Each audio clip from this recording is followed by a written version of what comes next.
ane le pauo le maota. Lo fio ai le atua i le mea nei. O te ofo alofa mwhata alofa atu. I le swafa mamanu no tātou li o Yesu Keriso. O maia si o tātou tāpa i atu no tātou atua. O maia tātou alalanga fie fie i le lii. Ia tātou alalanga i le papa alo tātou o le tanga. Ia tātou atu o na luma malevi inga. Ia tātou alalanga ia te iei pese. Ia tātou wifo ma ia tātou punonou. Ia tātou to tutuli i lumo leli o le na whaia i tātou.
Tātou tālo mo le nganga pa ia.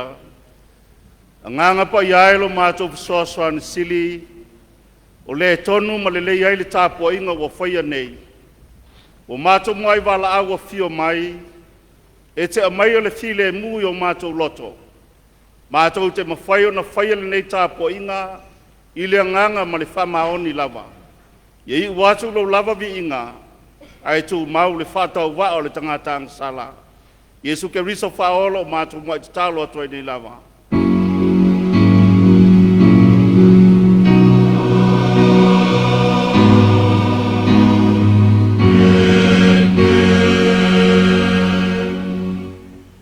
Tātou ia le atu e le pese o saunia le ofai pese le ofis o fono.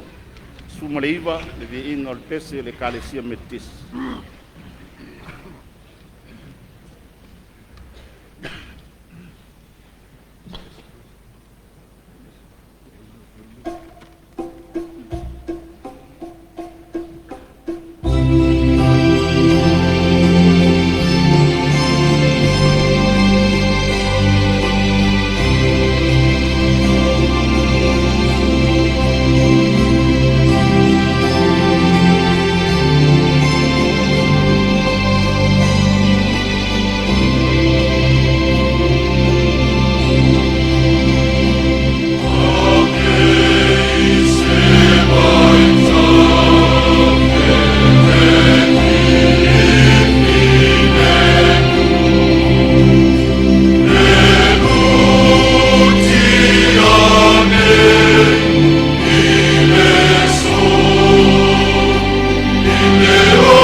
tātou whasangātia, tātou tārsanga, o le talo le whaaftai, o le whātou senga, matu inātu nisi o tātou manaonga, o le autololo wina nisi o mtau, ai te talo ma le tō while mū le tāpo inga, tātou uifo ma te talo ilo tātou tua. Ia tātou whaaftai le atua le tamā o le ona le mālosi malawa, i lona anga le lei ma lona lofa pale pale, wa fuai le tai au fou, o le tai au manino, ma le tai au tutoa.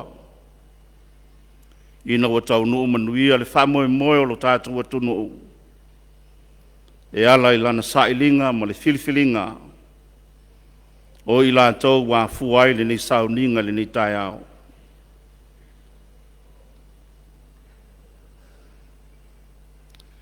Tātou whaaftai i le atua, ono le tuu lalo peo le nganga pa ia, o lo whaipele ma whasoa swani o tātou tangata. Ina i awa nei manu malo le li o le lalolangi, mana whaaso songa. Ai a whātou mau peo na tū māti e Samoa. E ala e lana whitau siai, malana anga whialoloa.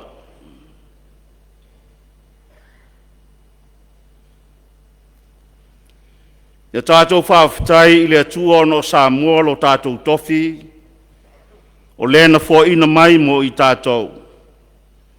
Tātou te tali alofa atuai lo nang le lei, ma lona wha maoni i lea taimi ma le itu wasu, a o tātou iai le nei lalolangi.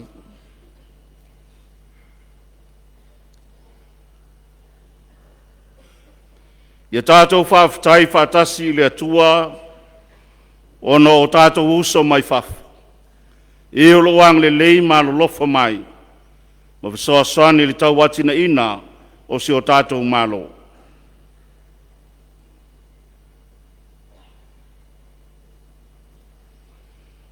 Ia tātou whaafutai le tuolo na tuspa i o le ta iala. Pai lea masuli o tātou vai ma mana malama i o tātou wala.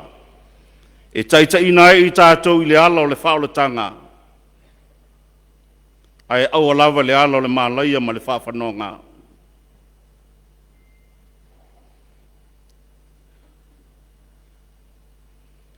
Ia tātou whaafutai le tua ono o tāleni maanga waa. O lo ma manu inai ana tama whanau. A wale tauto ino lo tātou atunu. I le māta fele fele o tō whinga. Ngo tātou wala wina. Whaaftai le kalesia o lana i tūpā. Ai maise le nofu te tālo mpuna nou. A wale manui o Samoa.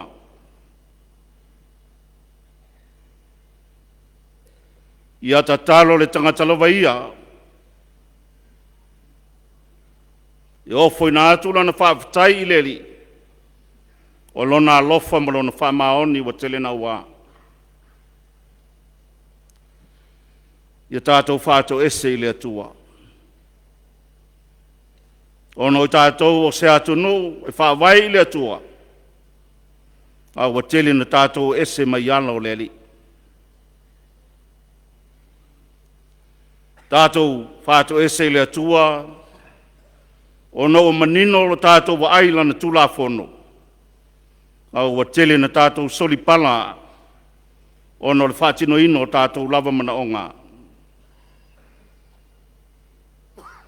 Whāto ese na umatua le tala le lei lau whanua Samoa. Ao le lava e tau tai ma tau whanga i tātou. Ono le tele o mea wato sina i o tātou loto. Wā fuana tātou le manino le whalongo. I le atua malan tala le lei.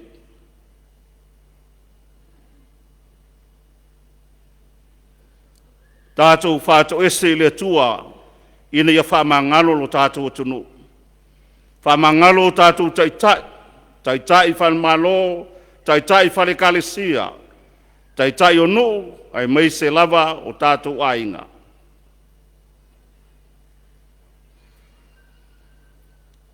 Ia whātou ese le tangata lawa ia i le tua, i ni mea wa lapele na au nanga, wa le tonu ai o nala. Ia tātou tālo whātasi le tua o manuia.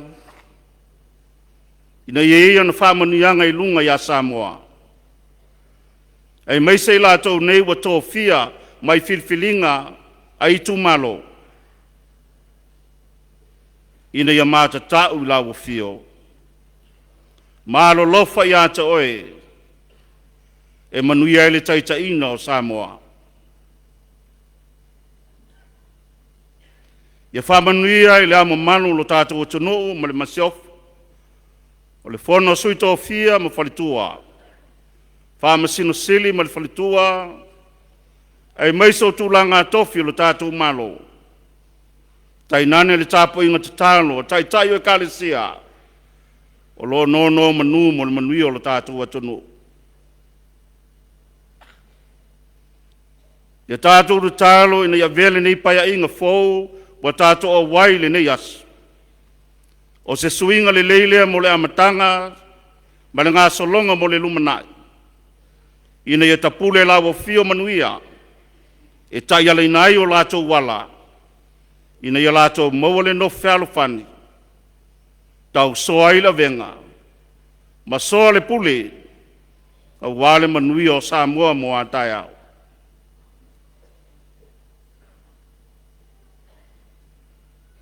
Ia tatalo le tangatalawa I e se mea mamafa ilo na finangalo I le nei tu wasu.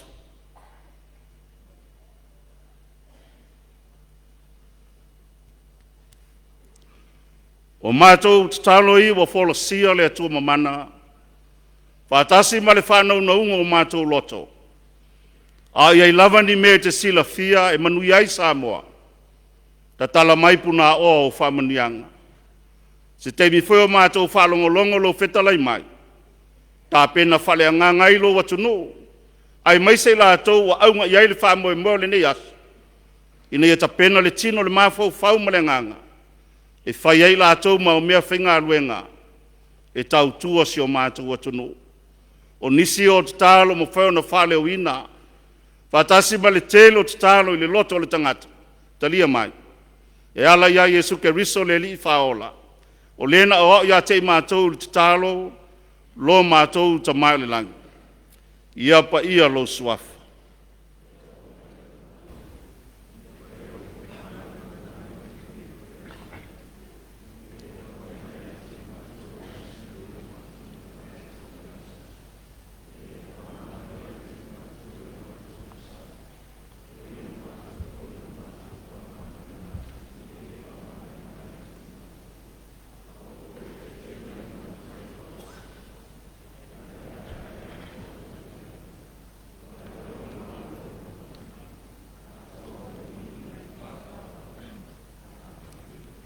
Tātou pese le pese o Sauniga le official phone.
Bible reading for this morning is taken from the Old Testament reading, 1 Samuel chapter 19.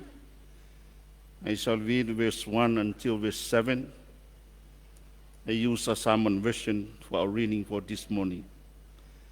Mai le tus faitau o le nei aso pe ona e le whaasolonga, Samuel mo muelum tapus furuiwa, whai mo mua e whaangata le whai upo e fitu o te faitawina.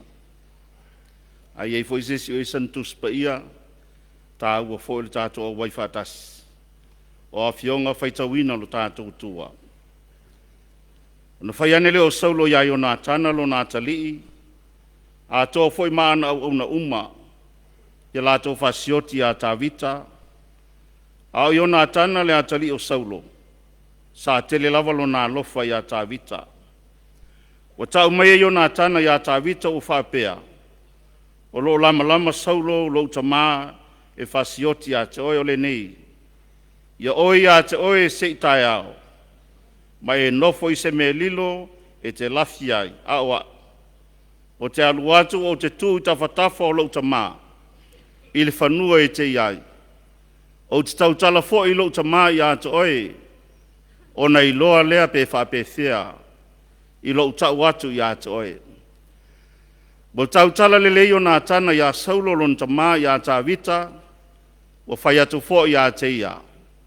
Aua ne i anga leanga le tupu i lana au no tā vita, a waile i anga leanga uia i a te oe, a wanga le lava uia i a te oe. Na e tuu fo ilo na ola ilo na lima, mana fasia le Filistia, na whai e fo i le li i le whaola tangatele mo Israel uma. Na e iloa fo, mafia fia iai, seale me e te anga leanga ai i le tangata i le sala, ino e whasio ti fua i a tāvita. O whaalongo saulo i le upo i o nā tana, maua tautoa ai i a saulo, o loso i fua le li, e le whasia lava o ia. Tau iana i a whaamanuia mai le tue ana le whaitau, ma whaalongo longo i lana tuspa ia, ia i le tua pa ia pēle vi inga, nei se yo i le whaavavau lava. Amene. Ia maalie fo ia te oi upo lo ngutu ma mafau whaungo lo loto le li ie. O lo papa ma lena tonga leina lo whatauwa. Amene. Wa maua ni se matua mai le whai upo e tolu ntātou whaitawina mai le mua Samuelu ilo na mtaupa suluiva. Al whai upo e tolu lo i uwhapea. Au, o te aluatu o te tū tawhatafa o lo tamā.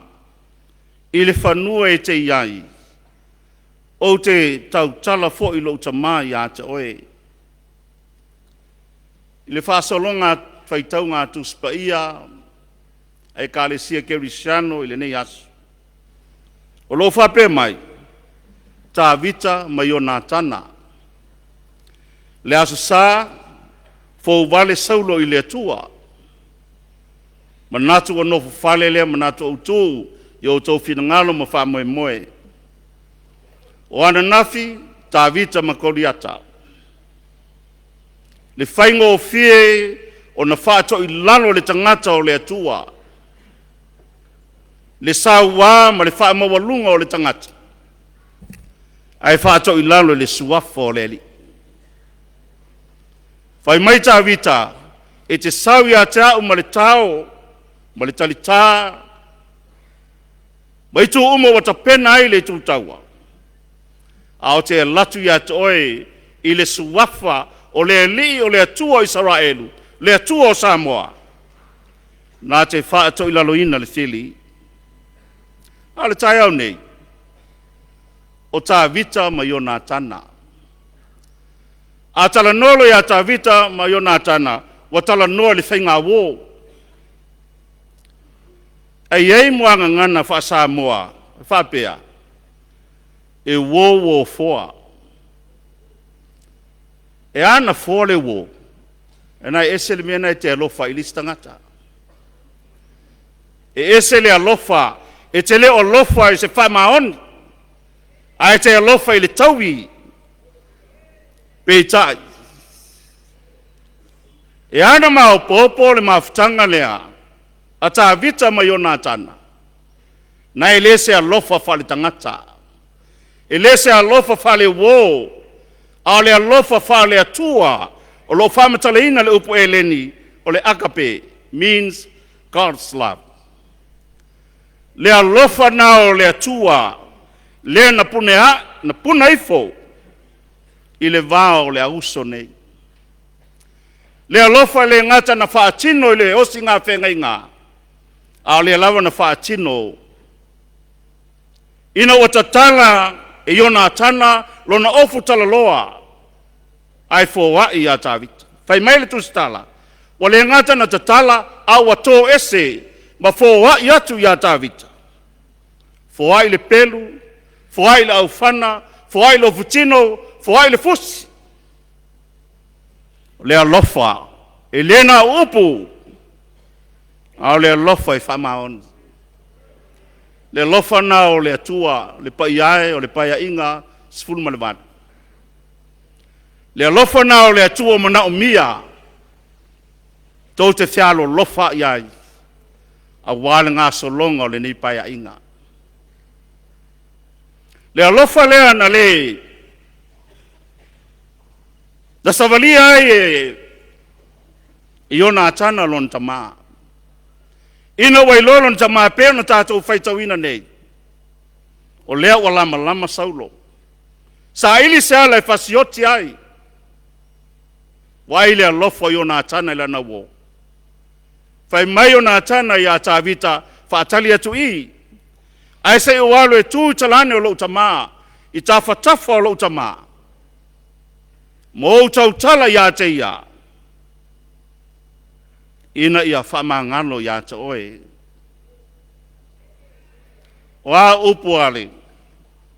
Ale tu alano a iona atana i lontama. Saulo. Ai sea e te anga leanga ia tāwita. Ai sea e te anga leanga le tangata i le sala. Le tangata na ia whaia le whaolatanga na lavea ia Israel. Ai sea. E lei umata upo a Saulo, ai tauwhi mai e. E lei umata upo i Jonathan, tauwhi mai Saulo. Whai mai Saulo, Jonathan, o te tauto atu i luma o le atua, e le o se me whapena i a Tavita. Pei tai, whai mai wa ami e Jonathan, Tavita, wo le mota. A le alime na tupu le mota. Whai mai o lai taa, le la aua Tavita o fafo sei o na velo tutui o ia i le tau. O le se au le mo tātou. Le paia inga suma le valu. O mo o mia le alofa fa le tua. Le alofa i le ngata na upu a le loto. Le ngata na osi le whenga inga a wa tatala le ofu. Tatala mea uma. O le whae longa o le alofa i le uma. Le paia inga suma le vana. O le ofu na yo na tana o tatala atu ia te oto. O le mamalu le na o le atua o to ina atu. Ina yo tau a wai le saufa inga malo tau mautinoa. E le o tau. A le mamalu o tato i tu malo.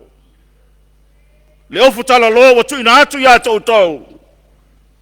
Tau te whai ei le ami o tonu a le atua. E tu sa ma le tau finga, ma lo tau wala wina. E a fua i le aso le nei. O lisi tā ua o le, tala le i le wōlea. E a mai ese whiau tā ua mo le nei paia inga. E ala le tātou savalinga i le nei lima tausanga. O le alofa whale atua o iona atana, wa ia so sofa ai, lo la vafso o tai mlona tama. Le ane me utu. Wa le tu iona atana i lona tama, a wa tu ia ta vita aisea, ta vita lai whaia le ami o tonu, a wa le tu lona tama. Wa ta lepe ai so tanga. Le so tanga le atali ima le tama, o lewa ve esea. Aisea, Manao Yonatana ilona tama ina ia whaia le amia tonu peitai. Wa le fie whalongo. O le au le mo tātou le pai inga. Aua tātou te oe whailu tātou malo. Mo tātou so tanga whale tangata. O tātou so tanga whale ainga. Le atou te taula langi mātou whalongo longo pea. Accountability, transparency, good government. E mawhaiuna le tau nuu ni mena. Pe a tātou wo i te tonu to e alu nei pai inga. I le whata ua o tātou so tanga whale ainga. A le wata lepe. I ona tana i le vāmalona tama. Aisea, e manao le atua i a whaile amia tonu. E tusa maloutou tō whinga malo tātou wala wina. Whai mai Yesu. E leso tamai, leso tina. Se vanga nā i lātou uma. O e whaia le whina ngalo. Ma le amia tonu o le atua. Na i stasi o whaipule na alu vesili stasi o whaifiau. O lona so tanga. So tanga lele. O lona ainga. Walu vesili le whaifiau. O whea eli te tū waili le whai ngā whitwhilinga le whai nei. O whea ele pātina te tū wai. E se le mānai o le tali le whaifiau. Whai mai le whaifiau. O te le o tū se vāenga whau whai. A te tū le meolo iai, le amio tonu le atua. Whamoe moe nā le pa iai lo tau sau whainga. Whai mai mika le profeta le atua. Ia whai le amio tonu, nau le alofa, i o tau whio ai. I o tau whio ai. Ma le loto mawalano. I le ia se wingo ni tapua inga i whai nei. Pe a whai e mai a tu foile ni tāpua inga. Ai whai tō velo ngā tau a mata atu foi nā nei matai au. E leo toi mo mia ni velo ngā tau. Wa mo mia le sile mu. A le se au lea le atua. Whai mai launga wha umi fo lea Yesu na whai lunga le maunga. A mu ia i la tau e wha tupu ina le sile mu. A wai whai la tau ma whawhine ma tali o le atua. Amu ia e loto mama, a wai tau te ilo atu, le pa ia o le atua, le wha vai e Samoa. Le wha moe moe na. Wa iai o lo tātou watu no, le alofa na wha le atua, e wha vai ai lau tau pai a inga. Tau te mau ai le whialo whani, ma le te oi oi ai, ma ngā lulua whatasi, tau soa le avenga, soa le pule, e le whaingo fia ngā luenga. Leo o tau tūlai mai, mo te tofi o tau, leo o te talo atu leo, te tala atu leo of tala loa, o i tū mā lo tai tasi a te o tau. O le whamoe moe, i awane i whaia o tau loto, a i a whaia le whina ngālo o le atua. O le whiau leo le tala le lei, mō tātou le nei aso. E tusa ma le whaasino aso, le tā ua o le mawhitanga, a tā vita mai o nā tana, e ana umi ma le leini mawhitanga lea, nā lai wha vai le lofa o le tua. Le lofa nā o le tua, na fua i mailo nā tali i pele e tōtas. Le tā ua le Ioane tolu lon pai upe sfuma le ono, a wā u wha pe lavo nā lofa mai le tua. E mana ia pe a tau loto umai tātou le, pai upe le sulu ono, se tau loto whatas, a wā o wha pe lava,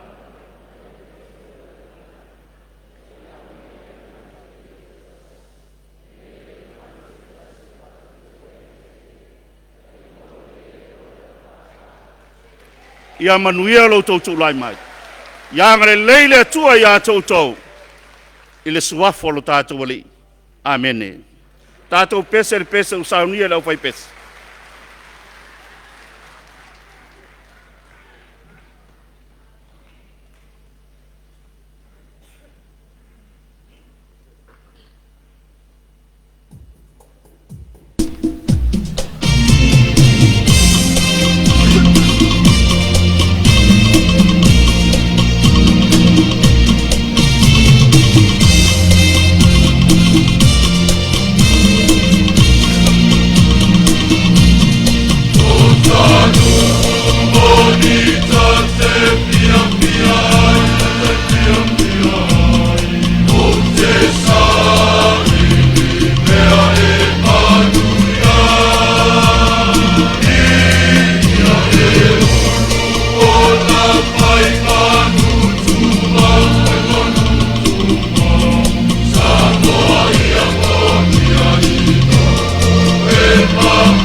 tūle loma i le malilega ma le nofo ali'i auā se matupalapala o le galuega sa fitaituga ai lausuga le taiteo sauniga asana sa matugagana faamālō faafetai i le usitaia o ia'iga o tulafono maufā a le palemene o Samoa o le au taʻitaʻina taulumaga sa ia mae a faatautoina se suisofono o le palemene e nate nofoia le nofoa poloʻiga mai le ao o le mālō faasisilaga o le aso taimi ma le nofoaga mo le fonotaga a le fonoao faitulafono mo le Tatalaina Aloaia ai o le Palemene Lona XVIII ma le vale o le mālō tutoʻatasi o Samoa o a'u tui ma le li'ifano ma le to'a solovi le lua a o le mālō tutoʻatasi o Samoa e tusai mataupu 5.2 o le fa'avae o le mālō tutoʻatasi o Samoa afe i feselau ona 10 ua tofa ina nei le aso lua se 10 Setema lua afe 2.5 i le tula e iwa tolu 10 i le taeao i le Tuanaimato Multipurpose Complex e avea ma le aso taimi ma le nofoaga e tau awhia ai le fonotaga muamua a le Palemene Lona XVIII ma le vale o le mālō tutoʻatasi o Samoa i le mae ai o le faiga palota aoao tuuina atu i lalo lo'o ne 5 i le aso 8 o Setema lua afe 2.5 tui ma le lifano va le to'a solovi le lua o le ao o le mālō tusi fa'amaonia o le filifilia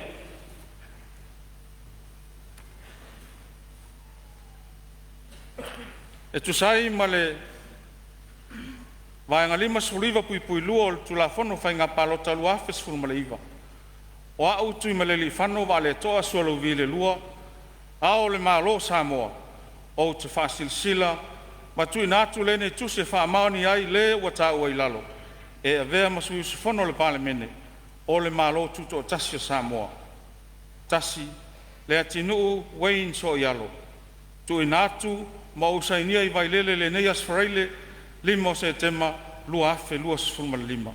Tui ma le li whanu wa le toa suolo vi le lua o le ao o le malo.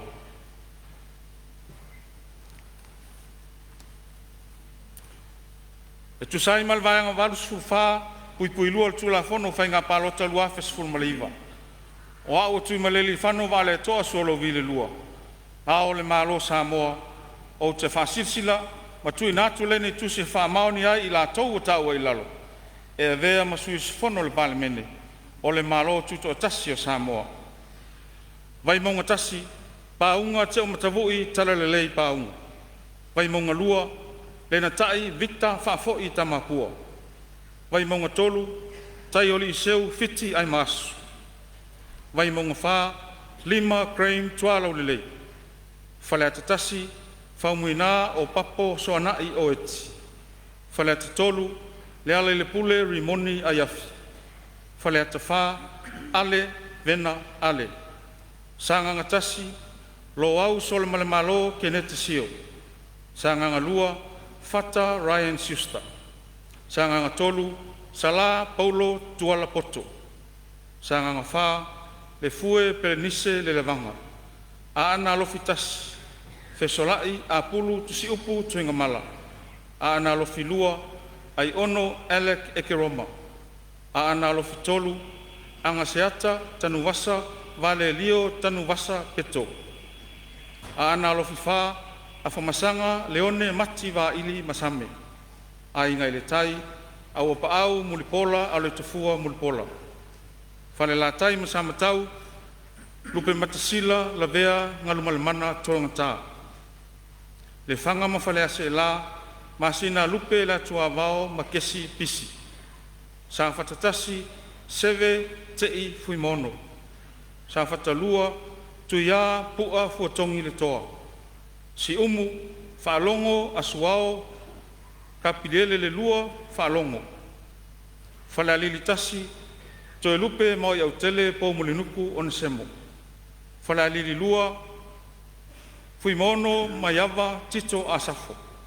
Loto whanga, fie me Naomi mataafa. Le pā, tu le epa lupe soli ai sa ilele mariele ngoi. Ale ipata tu pa ilunga, taufua Edmund taufua. Ale ipata tu pa ilalo, whale o maa vaianga titi maia tafua. Va o fonti, mau ati whale si osi pui pui mai. Ano ama atasi, mo e whawo tiules a kui tafunai. Ano ama alua, la wofo fonotoe nuofisili piea la wofo. Whasale le angatasi, le atinganga matawhai la wina i inga. Whasale le angalua, va e lua centenary sa mau. Whasale le angatolu, na mulau ulu palii leota sami leota. Whasale le angawha, tea toala peato.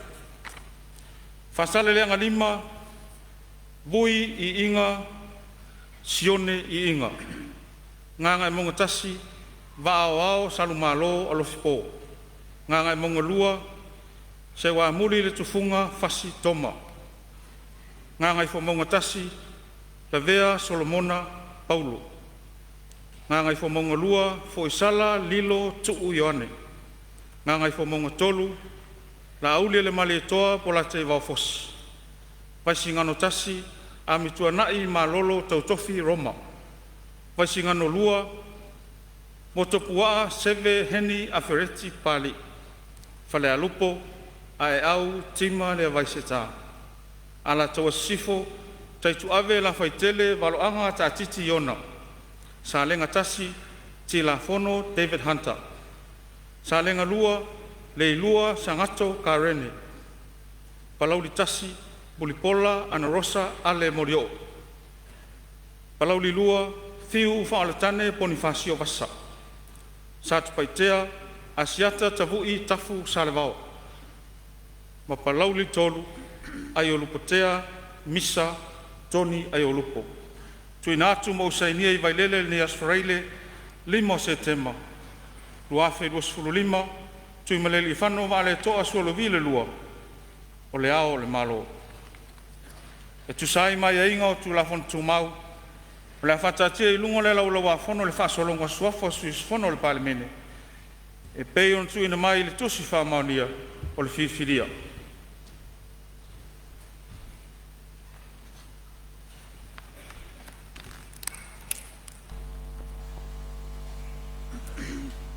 Wa talingo lingoa tu o le pea ma vai tangutu.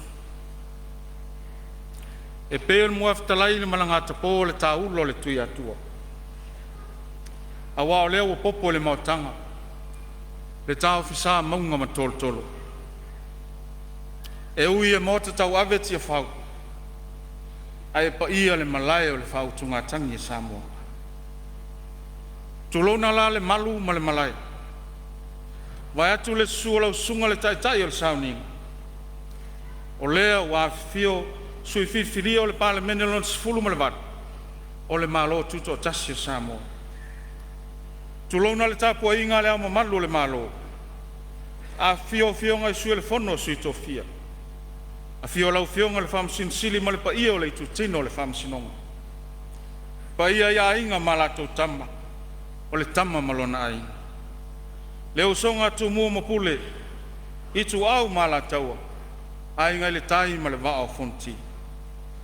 A fio lau fionga i le konvansili. Presidente o le senate, ai ale fonfitalai o le moto sui. Pa ia fai funta o le fai ngā malo tuila manua. O le tapua inga lava le asua ma le vai fanua fufo mai tulanga. Sa ole msale o mua ma le lau niu na sai lua. Le la au nā motasi. Tō le whale ula. Ma upu ia te oe le manua tele. Tulauna le sua tai o e kale sia kirsiana uma e Samoa. Pa pele pa ia au na wha uina. Ale atua mo lan tala le. O lo tau puno no e whano no manu. A wase manuia o Samoa. A fifia foi pa anga to tino. A Samoa o sui o malo mai fafo. Tulauna le tapua inga tangata nu umo Samoa. I Samoa nei, ma so se tafo le laurolanga. O te tūlai ma le whāloa. E ngā ngana foi ma le avatele. I le suafa manu malo Yesu Keriso lo tātou li ima lo tātou whaolo. Whailo leo. E ofo alofa mwhata alofa atuai. I le mamalu o sui whirwhiri o le Palemene o Samoa. Mo le paia inga lona XVIII ma le vana. Awhifio maia. Susu maia, tala maia o au. O mātou moonga. Whao penga ma whata leni mai le langi. So o tō whinangalo. E tāngo au iai lo o tō walawina. Ia au whatasi le nganga o le tua ia o tō whainga whitwhiringa. Ia manu e tele, la o tō no whainga. Whitwhiringa o le whongtalai, ma le sui whongtalai. O te fia whailo atu mo le sila fia le mamalo le Palemene. Sa moa o pot. O finangalo le fionga i le ao le malo. Ina ia whamania i le whona o awhai tu la whono. E whirwhiria o le whongtalai ma le sui whongtalai. E tusai ma le matau pu whasfulu iwa, ma le matau pu limasfulu. O le whawae o le malo tuto o tasio sa moa. Whamaoninga o le whongtalai ma le sui whongtalai. O te whasirisi atu e whapea, wa o tau lima ina nei le whasirisi langa le vanga whai o le whatuatua i le tua sa mo o tas, le fast, o lona taitai, whatasi ai, ma suis fono au wai e whapea. Mo le whailau tusi le fono au whai tu la fono. Vanga whai o le whatuatua i le tua sa mo o tas. Tus whamani o le whirwhiria o le whongtalai ma le sui whongtalai.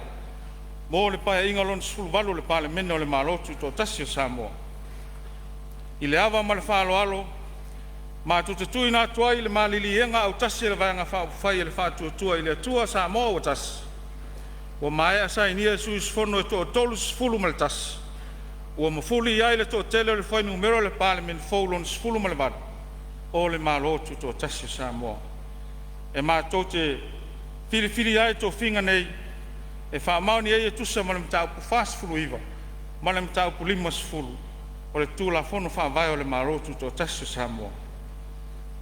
Whonga whetalai, tō whau a pāu mulipola a le tufua mulipola.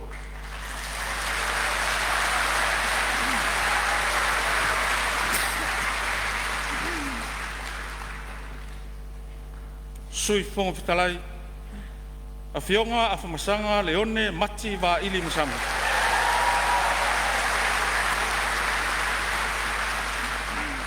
Ia whai am whamauninga o lene tusi, e sani ngā lima o tasi e sui sfono e tolu sfulu maltasi.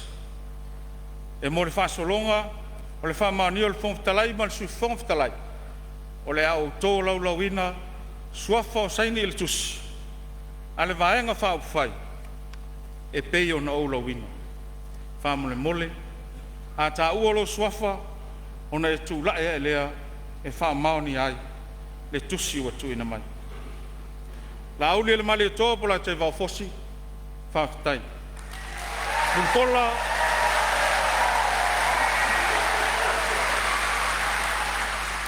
Mulpola ana rosa ale morioo, whaakitai. Toi lupe, mau iau tele, po munuku o semo, whaakitai. Paunga, te o matavui, tala lelei paunga, whaakitai.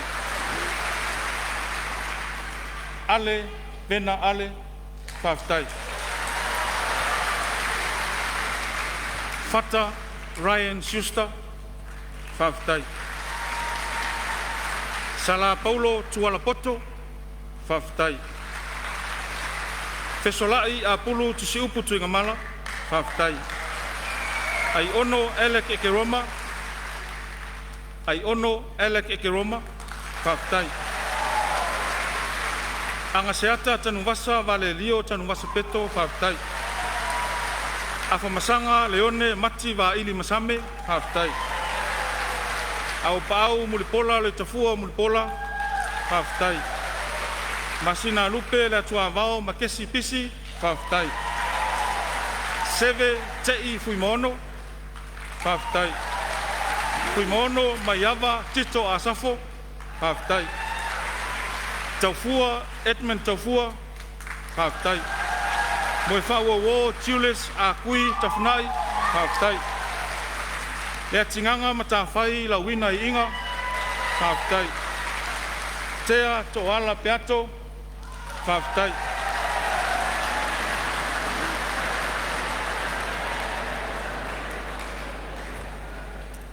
Bui I inga, sione I inga, whaakitai. Maao salumalo alofipo whaakitai. Sewa muli fasi toma whaakitai. Levea Solomona Paulo whaakitai. Foisala Lilo Tu Ioane whaakitai. Am Tuanaimato malolo tautofi Roma whaakitai. Taitu ave la faitele valoanga taititiona whaakitai. Tilafono David Hunter whaakitai. Le lua sangato karene whaakitai. Fiu whaoltane Bonifacio Vasa whaakitai. Asiata Tavui Tafu Salavao whaakitai. Ma Aiolupotea Misa Tony Aiolupo. Sainia Vaawao Salmalol Po Whailotusi Vaenga Whaupwhai. O te fia whailo atu o le soafa le fonga talai ma le sui fonga talai wa whitwhilia. E pei on tui na mai le tusi wa utauli maina. Ma wa wha ni ne tu sai mai inga on tau pu fast furuiva, ma le mtau pu limas fulu o le wha vai o le malo tuto tasi Samoa. A fionga le fonga talai, tō wha a wapa au mulipola o le tafua mulipola. A fionga le sui fonga talai, a fionga a whamasanga leone mati wa ili misami. Tus whamani o le tōwhia o le palemia. Mo le whailau tusi o le whono au whai tū la whono. Vaianga whai le whātua e le tua Samoa o tasi. Whiriwhiringa o le taitai o le malo mo le pai inga lon sifuluwalu. O le palemene o le malo tuto tasi o Samoa. E tu sai ma le mtau tōru sifululua o le whawai o Samoa. Ma tū la whono tū mau sifuluiva. O mātua tui nā tuai le malilienga o tasi uma. O sui e tolu sifulu ma le tasi le vaianga whai le whātua e le tua Samoa o tasi. E fili ai le susunga ono po la aule le male toa po la te wafosi. A vea ma tai le malo Samoa. I le whaenga sifulu walu. E tu sai ma le tū la whono whawai. tula fono tu mau lo sainia e sus fono tolus fulmaltas o nei o lato swafu mal sen o le vaenga fa fai o te tapa mal fa lo lo fionga le palmia mo le lafu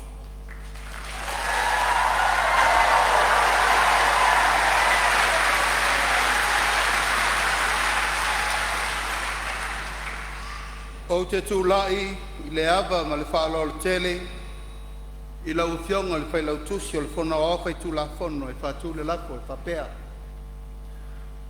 Ina e whātati ese tau lumanga le whona o whai tū la whono e tātou tālia le fio mai o le nā fionga I le au mamalu o le malo mo le tatala aloaia o le Palemene se furu ma le valu alo tātou atunu. I whaalo alo. Halua. O leo fatu mai le lafo ma u faluaina o le siri po le whamaunia le lafo o e whingalo isa unu mele ioe a u ese le leai manu malo le ioe.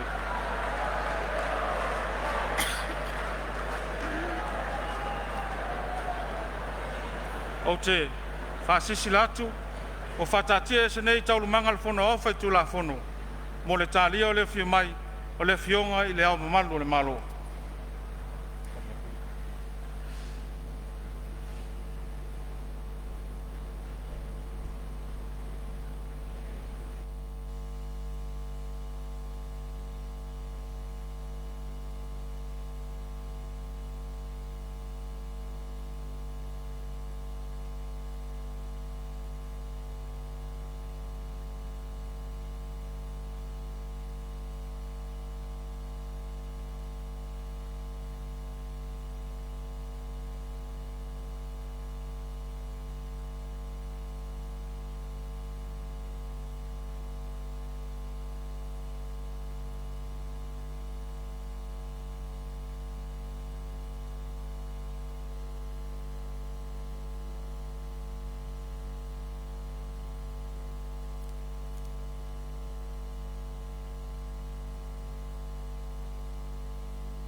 I le avatele, le asanga ia turo le fionga i le au mamalu le malo, mo le whatautoino le fionga i le whonftalai.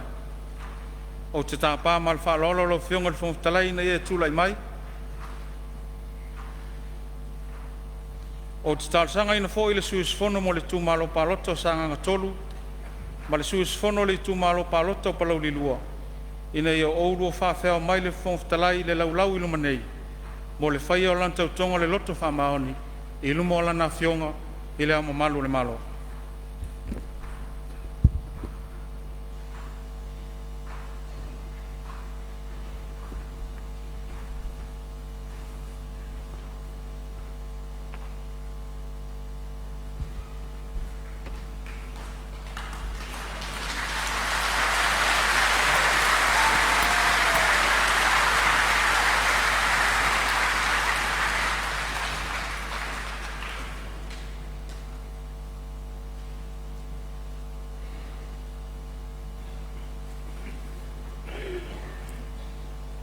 Mo le whaatinoina, o le tautonga lau pionga i le whonga whetalai, tā pāina ia tūlo a au tau mtau i lunga le tuspa ia, whai tau upu o lau tautonga.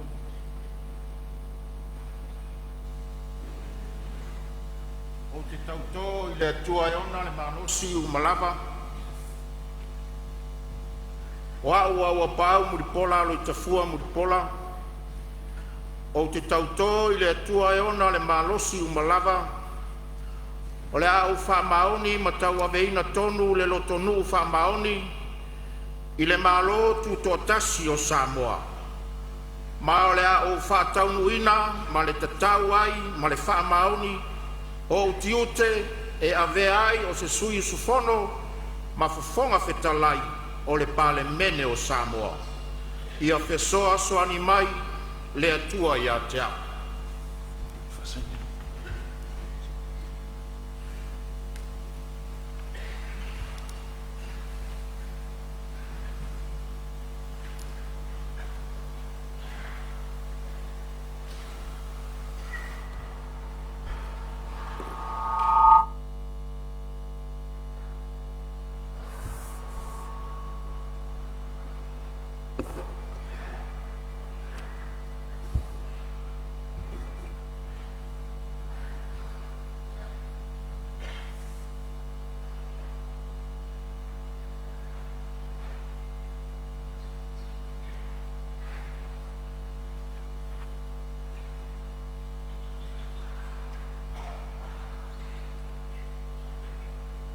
O te whasisila atu le mamalu au fia nei, lo matua fia fia talia ma whamaunia, le filifilia lo fionga i le whonga whetalai, e tusai ma le whai unga le whono au whai tūla whono.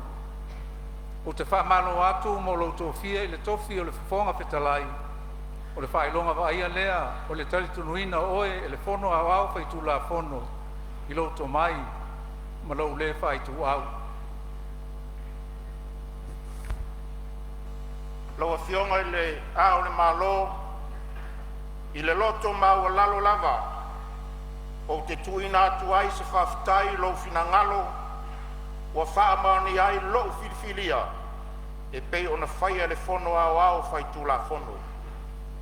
I le nei taimi, e ave ai au masui o le whono au whai tūla whono, o te talo sangaina ai le tuina mai o ai a uma Palemene.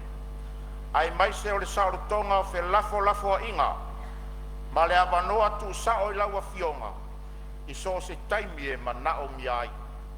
O te tuina atu, atoa lo malosi, e pui ai, ma whao ngā te tau alumanga uma le whono au whai tūla whono. O te whamaunia, ma langolango ina pule ma ia uma le whono au whai tūla whono, e pe o tuunga o le whaavae, ma ia inga o tūla whono.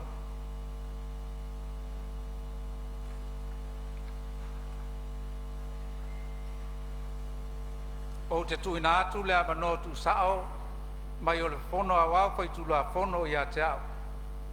O le au mātau ina pēa i tūre lei uma o tau urumanga, a le whono awau whai tūla whono.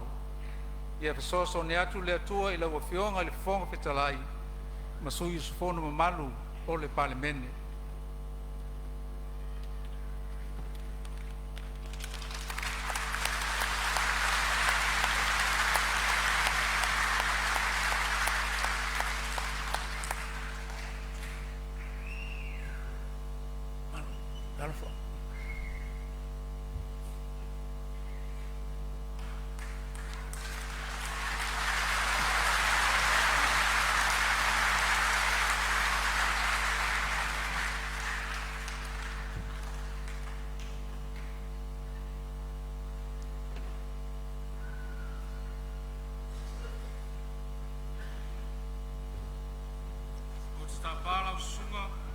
I le satini o le mota, na i whatatia le whailonga le pule, i nungo le lau a koni.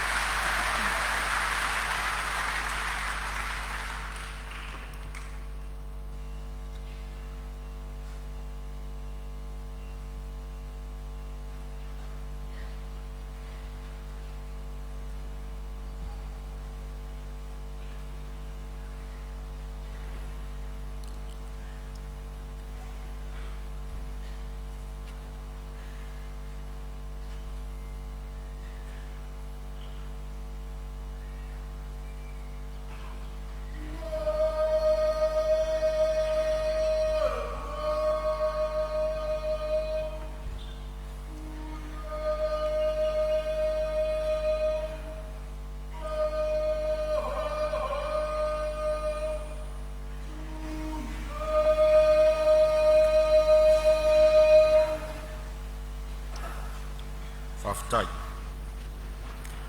Whatautoina o suius fono. Ao le ia fio mai suius fono le Palemene lumo le laulau mo tautonga. O te vala watu na ia tutula i lunga a o whaitauina le tula fono la ititi. O a mio taualoa wha Palemene.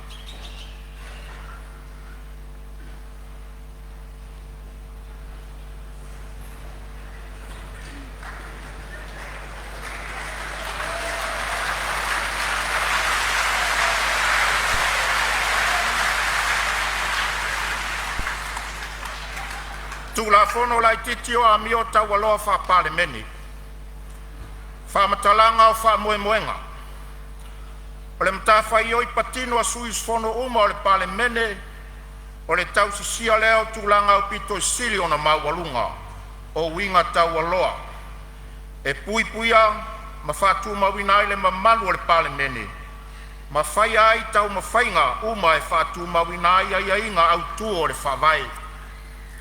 O ai inga au tu wa ta ua wa fa moe tu ina tu ai ni ta iala I mani tulanga suius fono tai tasi o le Palemene e te tau ona whatino ai o la tau tiute ma mata whai oi se tulanga to atasi po o I le au te lenga o ai inga au tu mua wha maoni le atunu u maona tangata o sui usufono uma e te tau o ne tau sia ma ta upu o le tau tonga o le loto wha maoni. I taimi uma ma tau sia le mamalu ma le aloa ia o le malo tuto atasi o Samoa. Ana wha la potonga ma ona tangata. Lua, wha alo I tula fono. E te tau sui usufono uma o ne tau sia tula fono o Samoa. Ma pui puia ia inga autu o loi to tonu o le whawai. Tolu, whaaloalo I tangata uma. E ta tau sui usufono uma o na whaaloalo I isi sui usufono. Tangata lautele ma ofisa mautofi o le malo. Whapea foi ma le ngā luenga I tūlanga mamalu. Whamaoni, le wha I tū au. Ae mai se le whaia o le ami o tonu I taimi uma. Whatinonga le lei o le pule. E tatau I sui usufono uma ona, I lona pui pui a, whatulanga la tau mata upu tō tino. Le pui pui pi, whaonga so se whamtalanga ma whamtalanga uma na maua mai I o la tau tofi whaale malo. Ma le pui pui si, Whatinoina o so se malosi po o pule na maua mai o la tau tofi whale malo. Mō nā o le lelei o tangata lautele, ma pe a whai e tūla e mai o so se tūlanga tala whea ngai. Ma se tūlanga moni e whete e na ia ia ia. Pei I tūlanga tau tupe a le suyu su fono la vaia. Tupe wha le tūla fono po se a ia le suyu su fono. E tatau ana mana o mia e wha sila sila ina atu. Ma le whaia o so se la sanga. E ave se ai sea whete na inga. Po o le le a wai atu I le nā whiutanga inga tau pisinisi. Mana onga whapitoa mo minsta ma isi tangata o lo umia tofi whaale malo. O suius fono uma o lo umia tofi wha palemene, o so sa itu a inga ua mana o mia usta ia ato o toa ia inga autu, e pei o na whamatala inga I luna, ma e le tatau, I lalo so se tūlanga o na whaia o so se whai unga, po o le tuina ato se malosi o so se itu a inga, po o lea lava, e tu sai se mata upo a maua I le sui su fono, so se whao po ponga I ana mea tō tino, po o se wha manuianga. Whasalanga, o le solia o le nei tu la fono lai titi o le a ono tango fia komite o Tūlanga Aloaia, ma mi o tau aloa, po o e pei ona o le a fuafuaina e le Palemene. Whaftai I a lala mai lalo e tō fionga.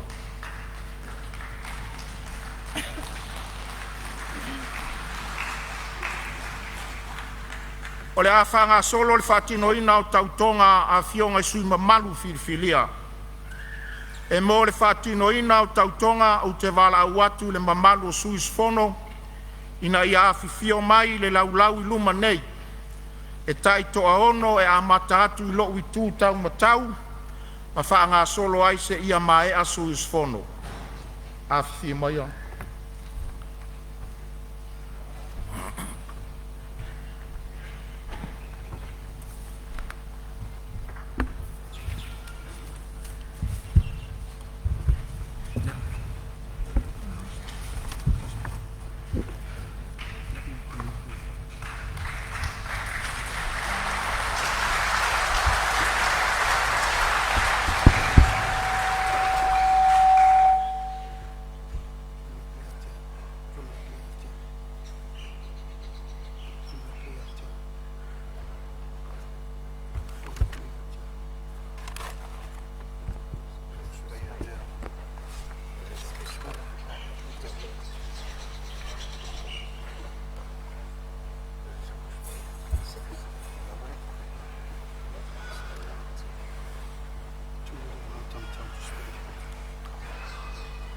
Tuulo au tau matau lunga tuspa ia, ma whai tau tau tonga, ma tau le suafa le sui su fono lava ia. Whai tau. Au, o lau mure mangi toa ma pasa I bokos, o tau toi le tua e ona le mahalosi o malapa, o le au whamaoni ma tau veina tonu le loto tonu whamaoni, ma loto tasi Samoa. Ma o whatamuina ma tau I whamaoni o tute, e rea o sus fono le Palemene Samoa, I le sosa I mai le atua I atea.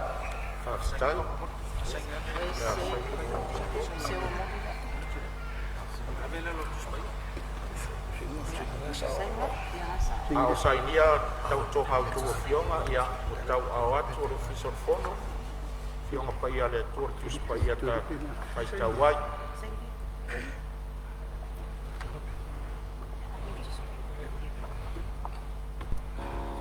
Pai sosoani au tua fionga, sui mamalu o Palemene. Ia fiorolo.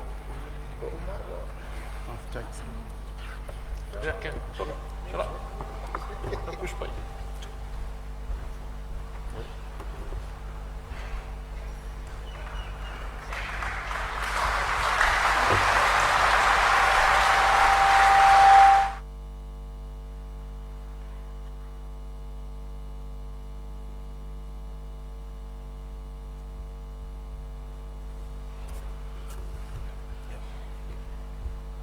Pala watu mar whaaloalo I sus fono to ono, a fio mai mo le laulau mo tau tau toa.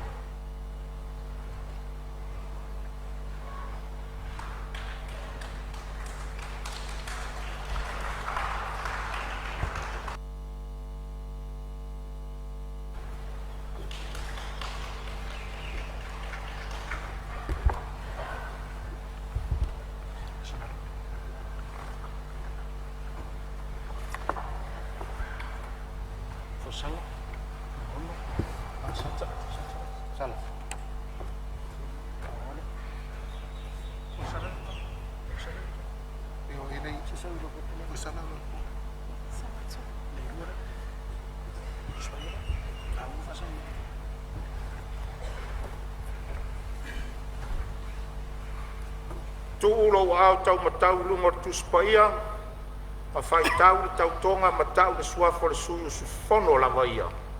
Fai tau. O marina wera vasa o pisi o te tautoi le atua e ona na marosi marava o le au whamaoni matau e ina tonu le lotu whamaoni i le marotu o tasi Samoa ma le au whatau uina ma le whatawai ma le whamaoni o tiute e a mea ia o sui usfono le Parliamentary of Samoa i a fisoso ana mai le atua e a tea Whaftai. Saini tautonga tua fionga. Ia, watu ina tu fortu spaia, mo au tau fionga suma malu at Palemene. Ia e whai tau iai. Ia oa ma oa iai au tau fionga. Ia e maise whanga wala wina.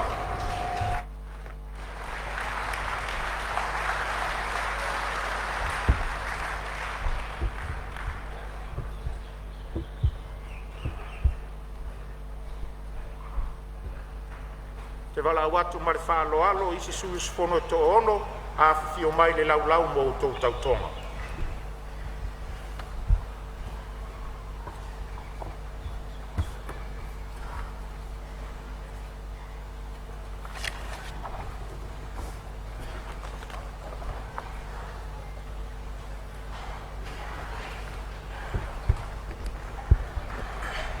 Suia i mai kako nege. Fata. Masango. Latino. Falamaren.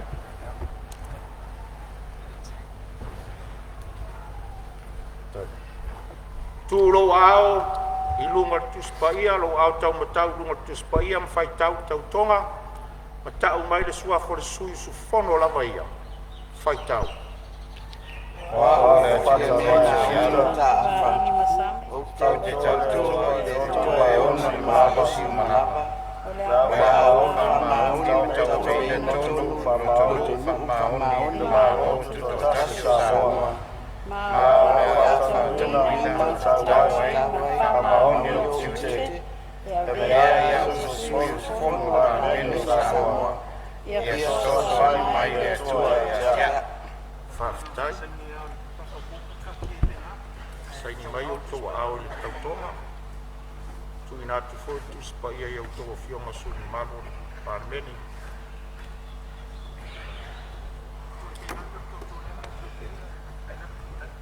Whaftai. Nala mai la.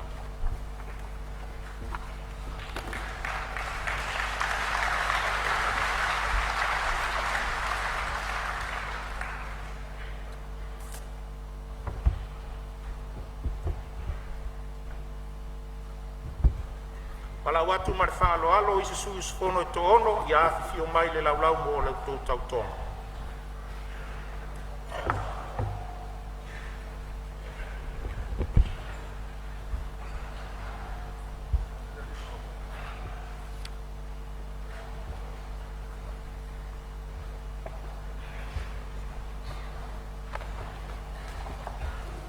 Ai au. Tu ya. Iba ko lang ang na. Ay, ha? Huwag matsasila. Ya. Saan? Yan, nahuga. Ya.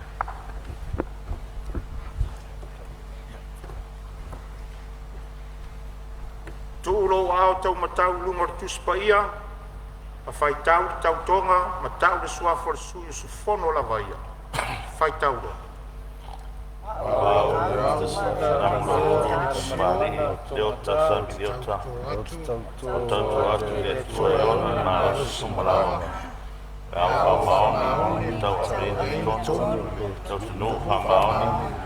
malo tutasu Samoa. Walau matangwina matawai, matfamaoni o kiuti. Eveia fono Parliamentary of Samoa. Ia soso mai le tua ia. Faftai. Ya, saini leo le se pola tautonga ta pia ilea. Ia e fio malau tuspaia.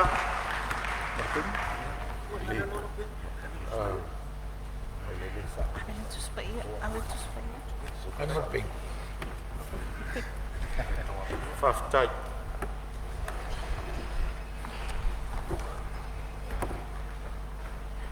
Whāwau pēa o na wala watu le mamalo isi suis fono e toono ia tala mai a ao le laulau mo le whātinoina o tau tau tonga.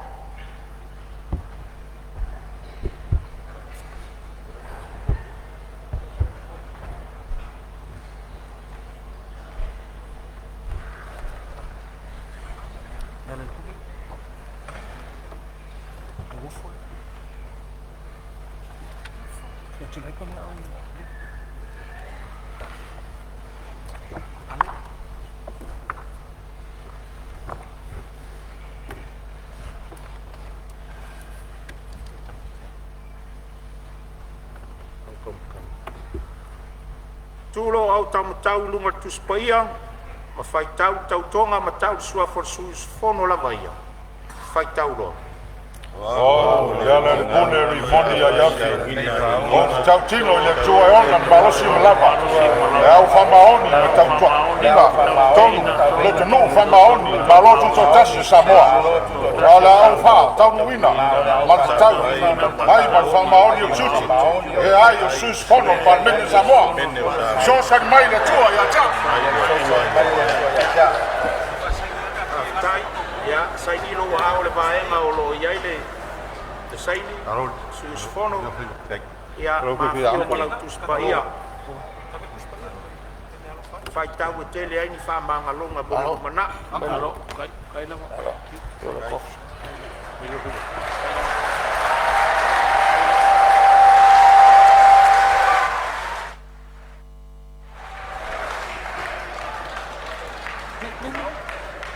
E wala au atu ma le whaaloalo i se suis fono toono. Ina fio mai, matala mai a ao, whaatinoina o tō tautonga i le laulau o ilumanei.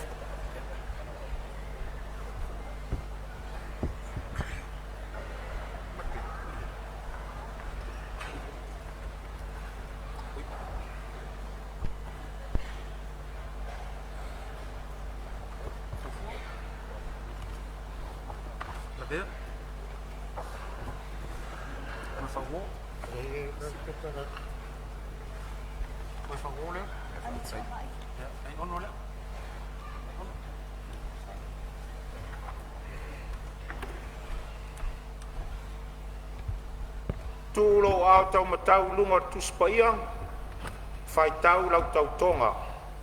Matau de suafo le suyu sufono la vaia. Whaitau roa.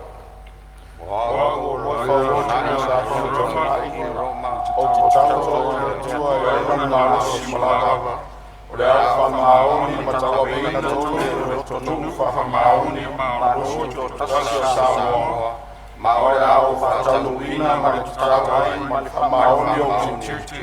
Ia mea o suis fono Parliamentary Samoa. Ia sosoani mai le tua ia tea. Whaftai o tau a whionga, ia saini lau tau tautonga. Ona tātia pele o le pepe pao. Ia whaiele ngā lue ngā li. Kei lai tusi. Ia aia whioa ma awe le tusi pa ia. Ia whaitau ia so umu.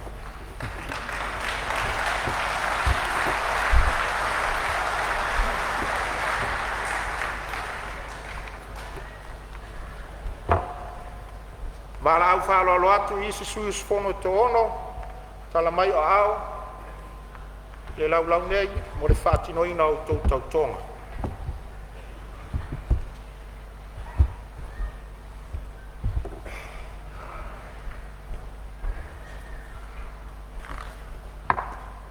Te tuapi. Tila fono. Asiata.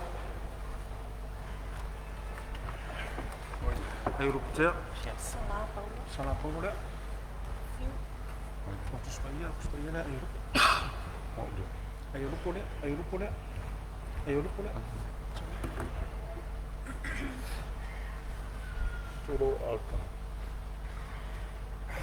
Tulo au tau matau lunga tuspaia, fai tau tau tonga matau le suafo le fono la vaia. Ina fai tau ia.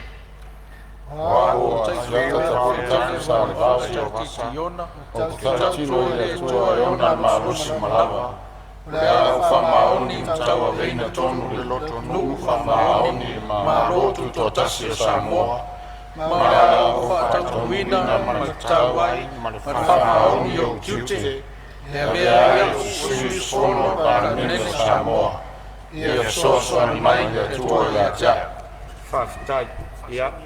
Saini le pe portautonga o na tatia pe lea fa uma il office o fono. Ia ai tala au malau tuspaia o le mea alofa o Tuanaimato. Fai tau le tuspaia ma te talo ia so uma.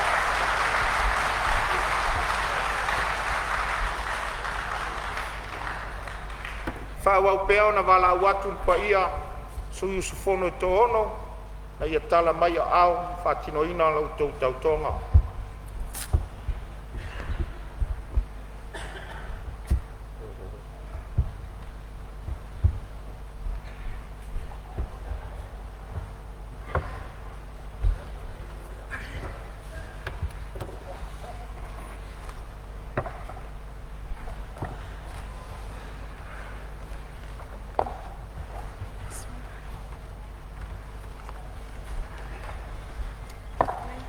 Tai ori seu leo. Moto kua leo. Mau ule. Mau ule. Dia dekat kola seu melo di dai. Ya mak mera. Oi. Dia kana. Tak suai ni. Oi lah, cici.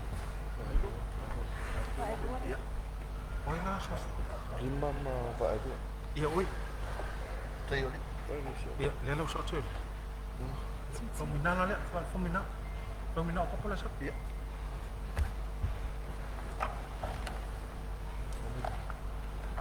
Cici lah, sama cici.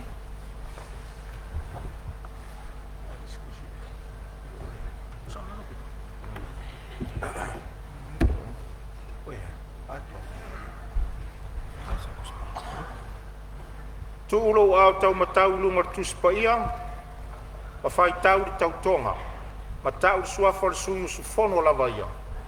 Whai tau lo. Wao whamona ka te ala o tauto i le tuaiona na malosi malawa. Rea o whamaoli ma tawa veina tonu le loto nuku whamaoli le malawa ko tasa Samoa. Ma rea o whatautuina ma le tawai ma whamaoli o tiute. E avea ia suyu fono le Parliamentary Samoa. Ia soso ni mai le tua ia tea. Whaftai o tō whionga. Ia, saini o tō whionga o te tāti ai lea. Whai e ngā luenga le ofisa o le whono. Ia, a whio ma tau au o tō tuspaia, e le ia se isi mea lofa, nā i lo le tātou whai tau ia whionga pa ia o le tātou wali. Mawha tō tō ngai o tō whionga.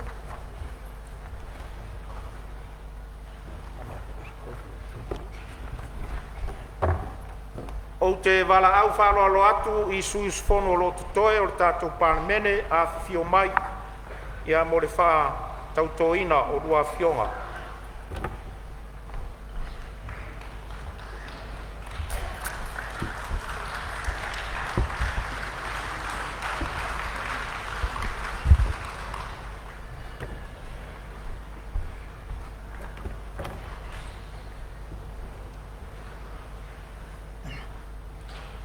Tuo lua au tau matau lunga tuspaia, ma whai tau tau tonga, ma tau suafa o le susu fono la vaia. Whai tau loa. Wau o Multipurpose Henry XVIII Parliament o te tauto atu i le tuaiona na malosi malava o le au whamaoni ma tawa veina tonu le tonu whamaoni i le malotu totasi Samoa o le au whataunuina ma le tatawai ma le whamaoni o tiute e vea o se sui fono o Parliamentary Samoa ia soso ni mai le tua ia tea. whaftai alua fionga ia saini tautonga, pe por tautonga tati ai leina. Ai a fio matau au alua tuspaia, le mea alo fasilia na mo so fono re Palemene.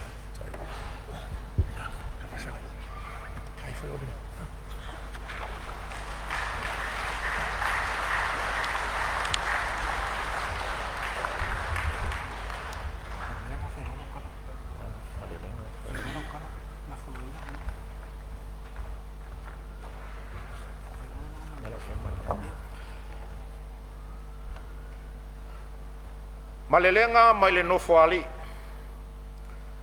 Tatalaina Aloaia o le Palemene Lona XVIII o le Palemene o Samoa. I le awa tele o te tuina atua i le awa noa mo le malelenga a laua fionga i le au le malo.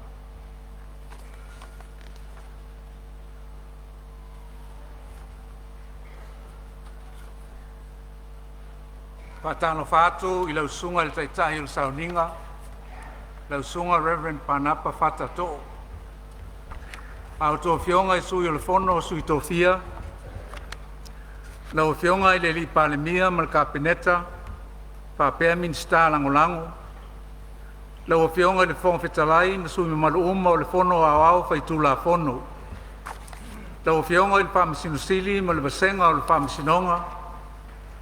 O maulunga ma matango fie fo ile nei tai ao ile masi mai o le falasi ngata ile o fionga ko vansili o le malo Amerika Samoa pa pele o fionga il presidente o le senate ma la o fionga il fon fitalai o le moto sui pa talo fat foi sui o malo mai fafo members of the diplomatic corps pa ulunga matanga luenga ma fa la tonga le malo pisinisi ma le vaenga tu maoti. Ai meise le paia le au whainga luenga tutofi le atua i whata whaitauranga e fia i le atunu. Pa pea le mamaru maurungo Samoa wa e ma papa au i le nei tai au e mori mawina le nei Sauniga. I le whangaluina fo i le paia o le atunu o lo whafonga tapo i mai maota malawa i Samoa nei pa pea matunu mamao. O le paia lama lea ua ainga matama, o tama ma ainga, tu mua mapule i tu au ma la taua, ainga i le tai ma le vaa fonti. Ai taina ne fo i sua ma le vai fanua, fo mai tu langi, sa ole ma le lau niu sa lua, a fio fatui, ka la tai to to, ma upu i le manua tele. Ua tū mai langi le langa ali e tama whai ngā. Ina ua mapu i whale mua whaiva o le tama seu o le langi. Ua maalo fo ili u ofe o le tala le lei. A wā o lea ua mae au na wha ilo whaiva wā e mau. O fotu maala mai nei a tata o mātanga o fie. Ina ua la foia i atutia ma si u whanua a tata o tau le lei. Ua longo ai nei tino matangi le lei. Ua o lea ua tau mai le leile ngua ipu. Ai tāpe si le whai le la au o le tamaitai. I le nei tai au manino ma le tai au tutoa. I le Tatalaina Aloaia o le Palemene Lona XVIII o le malo tutotasi o Samoa. O le whailonga lea o le alofa tunoa o le atua. Lona file mu ma lona mana. O lo malutia i pea Samoa le atunu pele. Ai o se whamana tufoi, o lea tuolama lea o lo mausali ma maua ai le tātou whainga malo. Ma pū lea ma whafoeina e nai o tātou lama tangata. E whaftai ai le nofo te talo ma no ngā manu o le au whainga luenga tutofia le atua. Ai meise le tāpua inga le atunu. O tau ai manu le sa ini ngā malo e pe o na tātou poto ai. I le nei tai au matango fie. Fo iai pele vi inga i le atua, ma wha manuina lona suafu pa ia e wha mamau. Tō whinga ma pule wha soa mai e le atua, ai whai mai le whai salamo, a whai e le atina e le li le whale, e ngā rue fua i nā tō e atina e. A whai e le leoina e le li i le ai, e mātala fua o e leoina. O lea ua tunai atu le atu vasa o le whainga filifilinga. Ua whaalia fo i le finangalo o le atunu. Ia sa ngai ane loa ai o le tai. E whau ma wha maa popo lo tātou malo. Ina ia maua le nofo pe alafani ma le ngā lulu e whaatasi. Ia manui ai le whainga malo ma o tātou tangata. Awa o le Palemene ma le malo Samoa e mo tangata uma. O le laulau tā ua le nei, o te mamoli atu ai le wha malo i lau whionga i le li Palemia o Samoa, lau susunga, la uli le mali atoa polota e wafosi.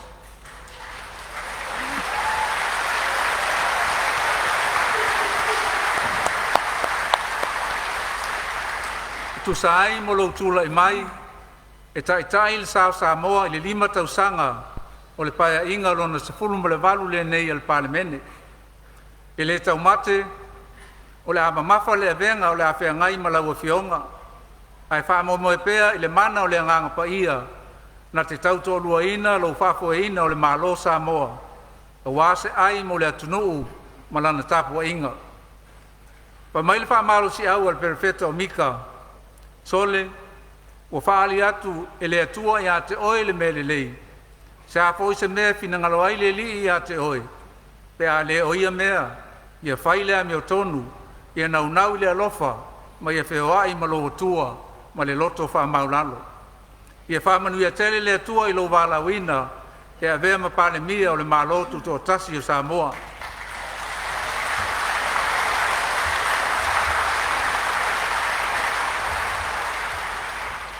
E mamoli atu fo i le wha malo, i la ua whionga i le sui Palemia, pa pele ma malu al kapeneta ma minista langolango.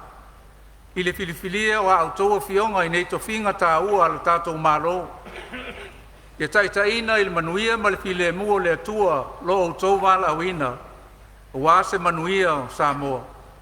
O autou mamana. E mamoli atu fo i le wha malo i la ua whionga i le fonga fetalai. La ua whionga au paau muripola alo i tafua. Pa pea la ua whionga i le sui fonga fetalai. La ua whionga i le taitai o le tuangai. Ma sui mamalu uma o le fono au fai tula fono o Samoa. O wha marolo o tau tula i mai. Tau te taua veina le wha tuatuanga. Ma whina ngalo o tau tu malo. I le lau liwina o le tō whama le wha autanga. A wālawa se manuia alu alu iluma o le atunu. Ia wha manuia tele le atua i lo o tau wala wina. E le wha iti tia fo i le nganga whaafitai. I lau o whionga, fia mea na omi ma ta afa. O le sa avea ma Palemia.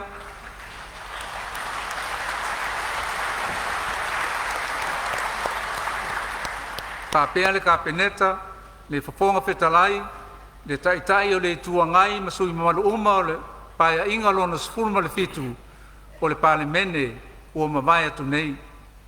O wha malo le wha toa ma le whai o le whaiva, o wha fetai le pale, ia wha manuia le atua, ia au toa whionga. E mamoli atu fo i le wha fetai le o whionga i le wha misimusili, ma le ofisa o wha misinonga, mo le taua veina o la au topi to la au wha ngā solo tā penanga mo le whai ngā filifilinga le atunu. Ia tai alani ngā pea, e le anganga pa ia la au tau ngā luenga, a wā le tau singa o le tūla fono. E le wha ngā luina fōi, e ngā luenga whita, sa whea ngai ma le li komisina, ma le ofisa o whai ngā pālota. Wha pea wha urulunga, ma le au whai ngā luenga le malo. O e sa ngā lulu e le wha foeina, o le whai ngā filifilinga le atunu, ia mga luenga masani lava. Whaaftai mo lo tau sao tā ua.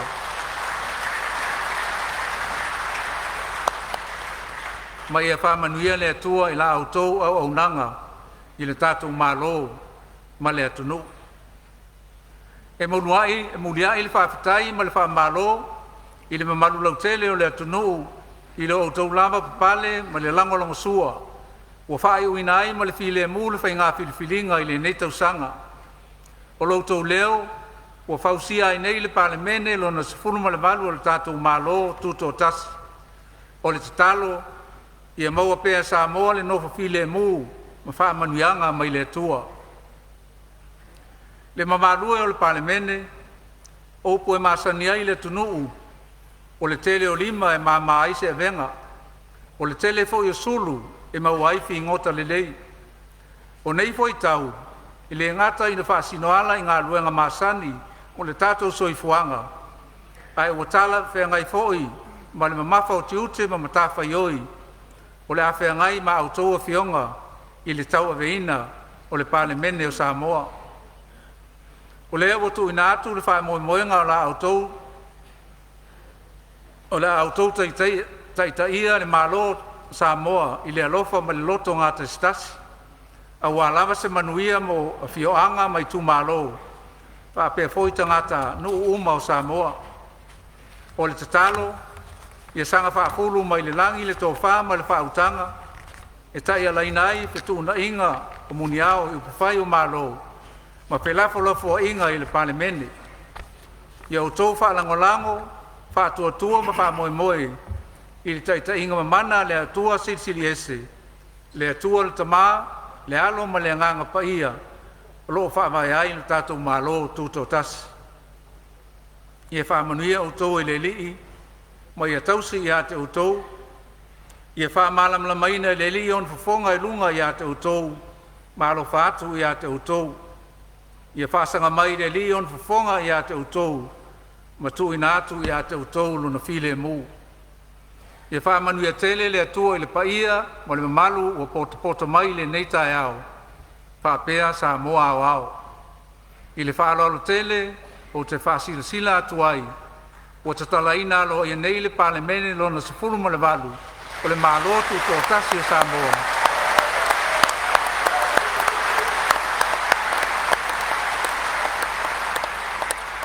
Soifua ma ia manuia.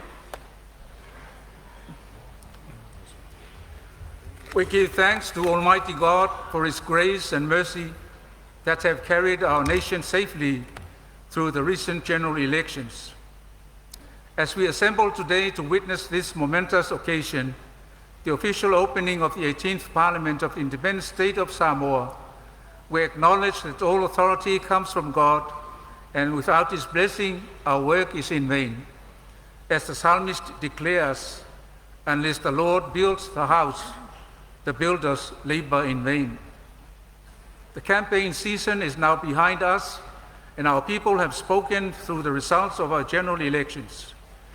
Differences may remain, but should not continue to cause division and non-cooperation among individuals, families, villages, districts, and government.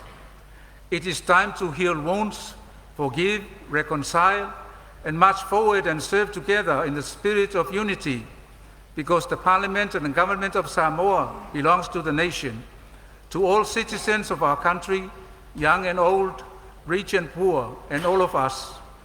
Our canoe cannot move forward if each person or faction paddles in a different direction. It is imperative that we paddle together for the good of our country and people, and for the glory of our God. As we inaugurate our new Parliament today, I congratulate our new Prime Minister, the Right Honourable Laulial Maliatoa Polotai Vaufosi. You are now entrusted with the solemn responsibility of leading Samoa throughout the forthcoming 5-year parliamentary term. May your leadership be abundantly blessed with wisdom, discernment, and favour from our Heavenly Father. Please remember these words of the prophet Micah as you stand at the helm of Samoa's voyage, and I quote, God has shown you what is good, and what does the Lord require of you? To act justly, love mercy, and walk humbly with your God.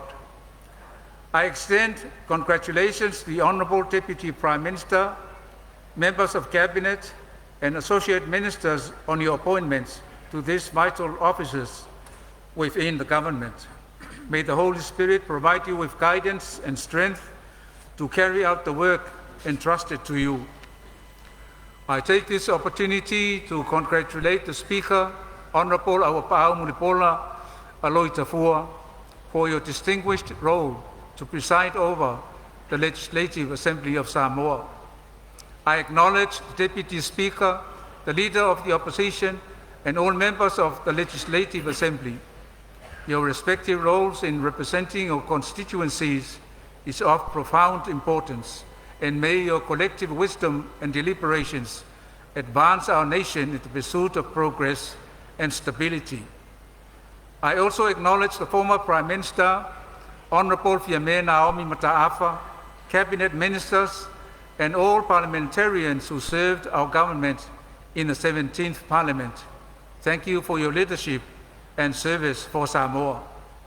I commend His Honour the Chief Justice and the Judiciary for their role in upholding the rule of law throughout the election process. I acknowledge with appreciation the diligent work of the Electoral Commissioner and staff, government officials, and all who participated in ensuring that the electoral process was conducted with integrity and fairness. I extend my sincere gratitude to the clergy of all denominations, prayer warriors, and all our people for your dedication in entrusting Samoa to God through prayers, devotion, and fasting. Honourable leaders and members of Parliament, a well-known Samoan saying reminds us, many hands make the work lighter, and by shining many lights, the finest of the sea's creatures are brought into view. These sayings do not merely refer to the ordinary tasks of our daily life, they are even more relevant to the difficult tasks and solemn duties that lie before this Parliament. Upon your shoulders rest the trust and hopes of our nation, as you are called to lead our government with love, unity and purpose, not only for the benefit of villages and districts, but for the success of the entire country. Let us humbly seek the gracious guidance of our God, so that wisdom, courage, and steadfast resolve may be abundantly bestowed upon this Parliament. May your deliberations be conducted with clarity, integrity, and purpose, ensuring that every decision strengthens the welfare, stability, and stewardship of our nation. May you continue unwaveringly in your duties and responsibilities as leaders of government and members of Parliament, diligently serving for the success and enduring well-being of our people. Above all, may every undertaking be guided and sustained under the sovereign authority of God the Father, the Son, and the Holy Spirit, upon whom our independent state of Samoa is founded. May the Lord bless you and keep you. May the Lord shine His face on you and be gracious to you. May the Lord turn His face toward you and give you peace. May our Almighty God grant you favor, wisdom, and strength, that you may faithfully and effectively fulfill your calling. With all due respect, I hereby officially declare open the 18th Parliament of the Independent State of Samoa. God bless you all. Soifua mai manuia.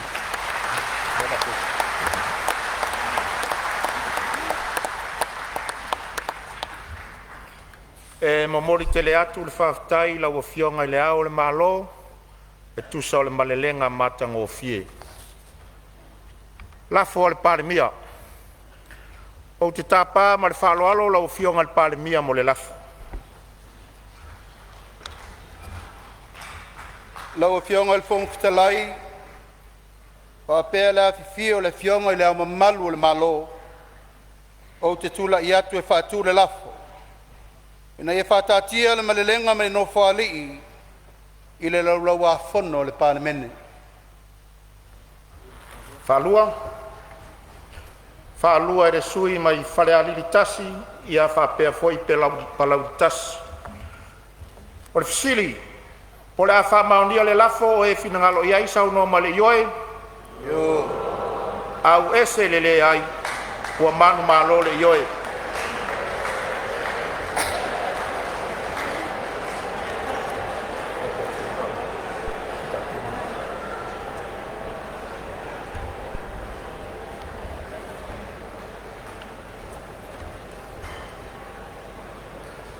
Isi fasilsilanga le fonga fitalai. O te fasilsila atu le komisi fa Palemene e peo na ai tu la fono tu mau se lau fitus furu. Lona filifilia ia i o taitai o vaenga whaupwhai, ma sui sufono e whapea. Taitai fono o komisi o le fofonga whetalai. Sui taitai fono o komisi o le sui fofonga whetalai. O isi sui usufono o le afionga il palemia, afionga il taitai o le tuangai. Ma se sui usufono si nia e tō fia fofonga whetalai, e avea masui o vaenga whaupwhai e angai ale malo. Ona o lea, ua auto fia ai le afionga ia fia me Naomi mata afa i te tonu o komisi lea, ma le whaalo alo.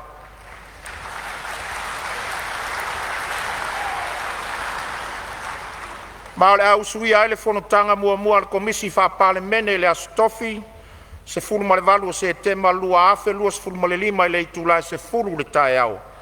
Mo le whaatulanga ina o le kalena o aso fono o le Palemene. Mo le tausanga luafe lufulu lima, luafe lufulu ono. A to ai manisi ngā luenga, ai maise o le tau ave ina o tiu te whaatula fono ina o le komisi. Lafo mo le tolpo ina. Tulai mai lo fionga il Palemia.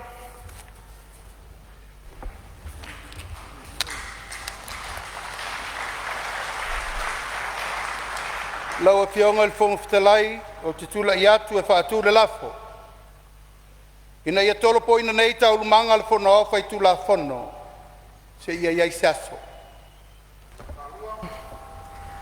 Whalua e re sui mai whale alili, numeritasi, ia mapalauli numeritasi. Fisili, o le a whamaunia le lafo, o e uwhinangalo iai sauno ma le ioe. Au ese le ai. Ua manu malo le ioe.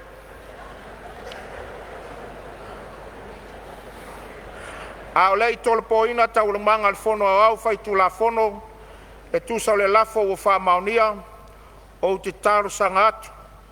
A mai au na tolpo ngā luenga le fono au fai tu la fono, i a tātou tali mau mai pēr le maota, mo le whātau tonga le fionga i le Palemia, ma lana ka peneta.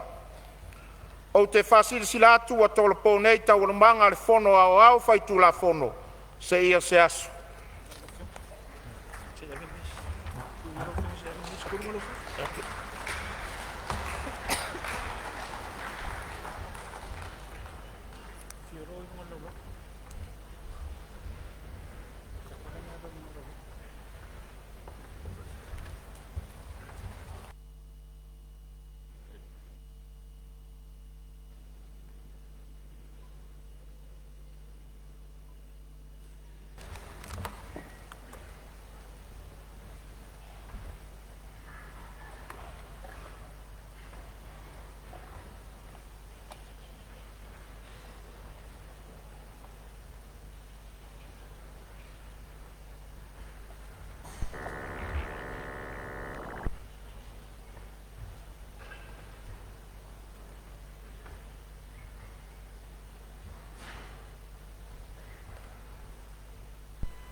O te whaasirisilatu,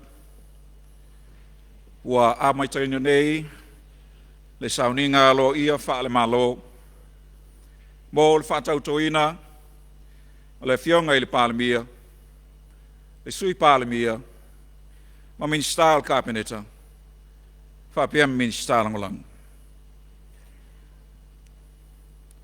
Le soifua e whaavavaue, e uane le whaafwanga i lo sirisiri ese. Ua e whaafotu lea o tea, ma e fuatia le sami i lo alofi. Ua e whaoloi le ua ia toa i o nautu, ma e whae e le tausanga le palealii, o lo wanga le lei. Pe mātou te whaofo ea i a te oe i sea. O oe na le whawai, o le afuanga o le malotu tu atasi o Samoa, le atu wai, lo mātou oli. Ua mai a ona pai lango pa ia o le mota. Whapena fu una ta oto ma le lenga ala na fionga i le ao ma malu o le malu. Manatu lea, wha wau le Sauniga. Tui natu, o le tusi wha maonia, mo le tuwhinga, o le palemia i le fionga i le ao ma malu o le malu. E tusai ma le matau putolus furulua, pui lua, pui a, o le whaavae o le malo tuto tasi o Samoa, a whaiwisa lau ono sifulu, le tofiai, e le ao le malo e avea mo palemia, ia taitai fono fo i le kapeneta, se sui o se fono o le palemene, o ia lea ua iai le whatua tueina, o se vaenga e to tele, o sui o se fono o le palemene. Lau fionga i le ao malo e malo, i le ava e tatawai, e tui nā tuai, i lau fionga le tusis whamaonia, mo le tō whieina, o le fionga i ala auli ale mali e toa, po lata i wafosi, e vea mo palemia, mo lau whamaoninga.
Ngale.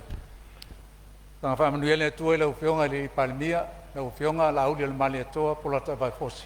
O mamana manuele no fo inga.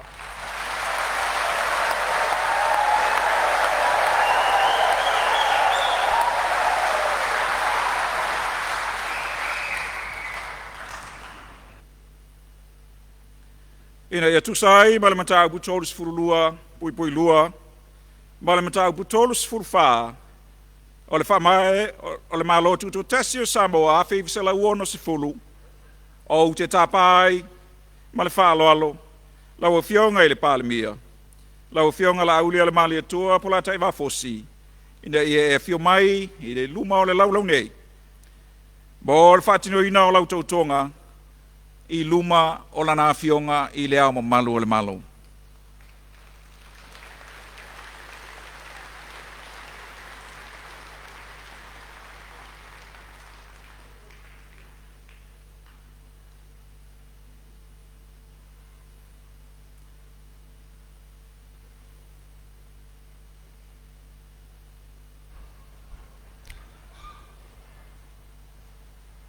O le whaavae o le malo tuto tasi o Samoa, ma tā upu tolu sifu ma le wha.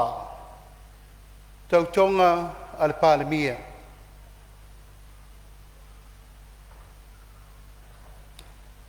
Wau, o la uli le mali e toa, po la taiwa fosi. Ona o whiriwhiria, ma talia e vea ma Palemene ma sui usu fono le kapeneta. O te tautō i le atua, he ona lona malosi o malawa e whapea. O le autu i nā atu ma le ato toa, i le me sili ai lau whamsinonga. I teimi uma e whapea ai o na manaumia ai, lau whaalinga ma lau whautuanga, i lau fionga i lau mamalu o le malo. Mo le pū lea le lei, o mata upu o le malo tuto tasi o Samoa. Mai o le au le whaia se whaalia po se ala tautino, po o le whaala tua o ia mata upu, e pei o le whelaflofo inga ai le kapeneta, ma komiti, whapea le whono whatonu. Ma sa tu ina atu, ma lau tu singa whailoilo, pei tai ia vea uma, o le a vea au, ma se Palemene, moni ma le whamaoni. Ia fesoso ni mai le atua i atea.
Pa ia o Sauniga se ito e mais patitele, mai a whatautoina.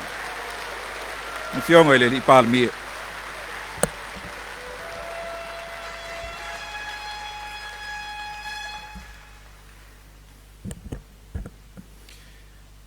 E ia te au le awatele ma le whaaloalo o te tāpā ai, lau fionga ile Palemene, mo le whailoina Aloaia o lau whautuanga, i le au mamalu o le malo. Lau fionga ile Palemene.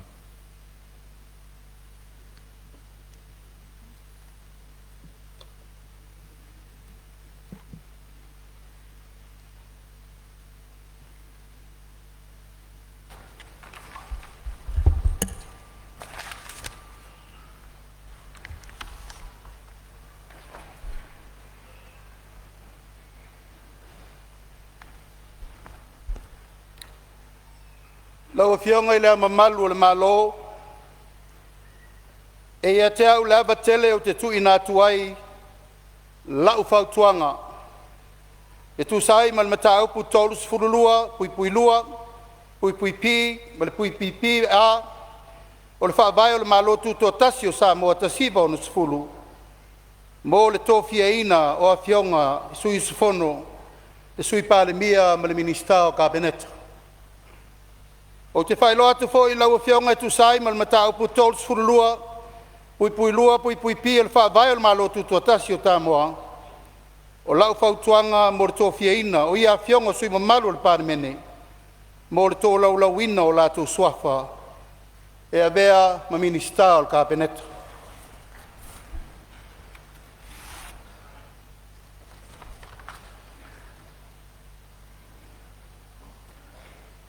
O au nei o le ua tofia e vea ma palemia o le tātou malo mo le nei lima tausanga. Ma tawhai oi tau ave o le angafa ma le taitaina o le tātou whainga malo. I lalo o le vaavainga a le palemia. Ma tanga luenga o le palemia ma le kapeneta. Tanga luenga o le vai fafo ma whaftawainga. Tanga luenga o leo leo ma le toe fuataina. O fiso le loia sili. Komisio le toe fuataina o tulafono a Samoa. O fiso o sulfainga.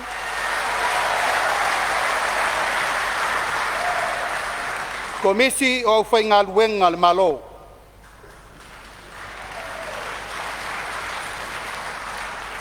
O le sui usifono le avea ma minista lango mo le ofisa o le palemia le fionga ia vui i inga sione i inga.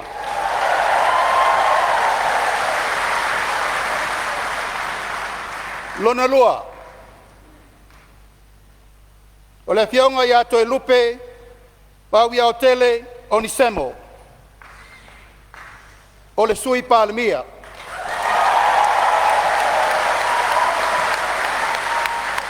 E amata atu i le soro na whama maluina se iau lia mati o le luafe lua sifuru ma le valu. Ta whaioi o le angafa maia ta ngā luenga te tele le malo ba waunanga te tele. Minista lango le fionga ia tau tuave, la faitele, ba loanga tai titiona. Tolu, la fionga muripola ana rosa ale morio. O le isi lea sui palemia. E amata lo na whaamaluina mai a perila luafe lu suvalu se ia whai wina no fo inga luafe tol sfulu. Le angafa o ia ma le vainga le tanga luenga o tupe al tatou malo. Tanga luenga o whalapa o pitonga tu maoti ale malo. Minista lango. To whai a siata te vu i tafu sa le vau.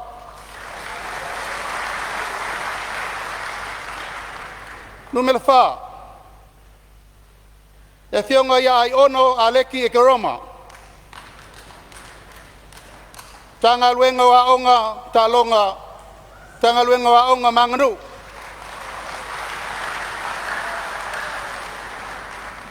Minista lango le atinganga ma te whai la wina i inga. 5. Tō whai e fesolai a pulu tusi upu tuinga mala. Matanga luenga o whaam sinonga.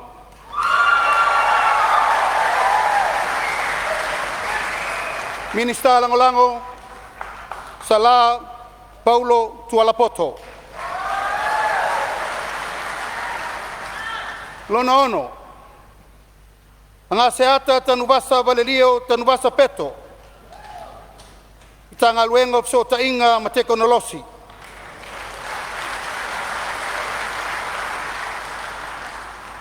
Minista lango le lua sangato karene. Lona fitu. To whaia masina lupe le atua vao ma kesi pisi. Ole matanga luenga o tiute.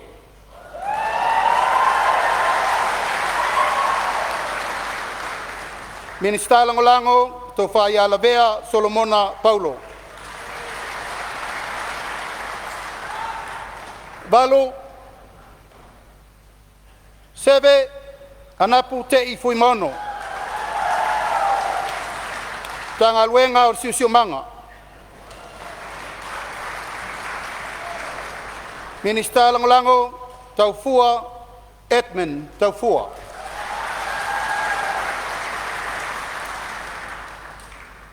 Iva, Pui maono mai awa tito a safo. Tanga luengo whātoanga ma whainga whaiva.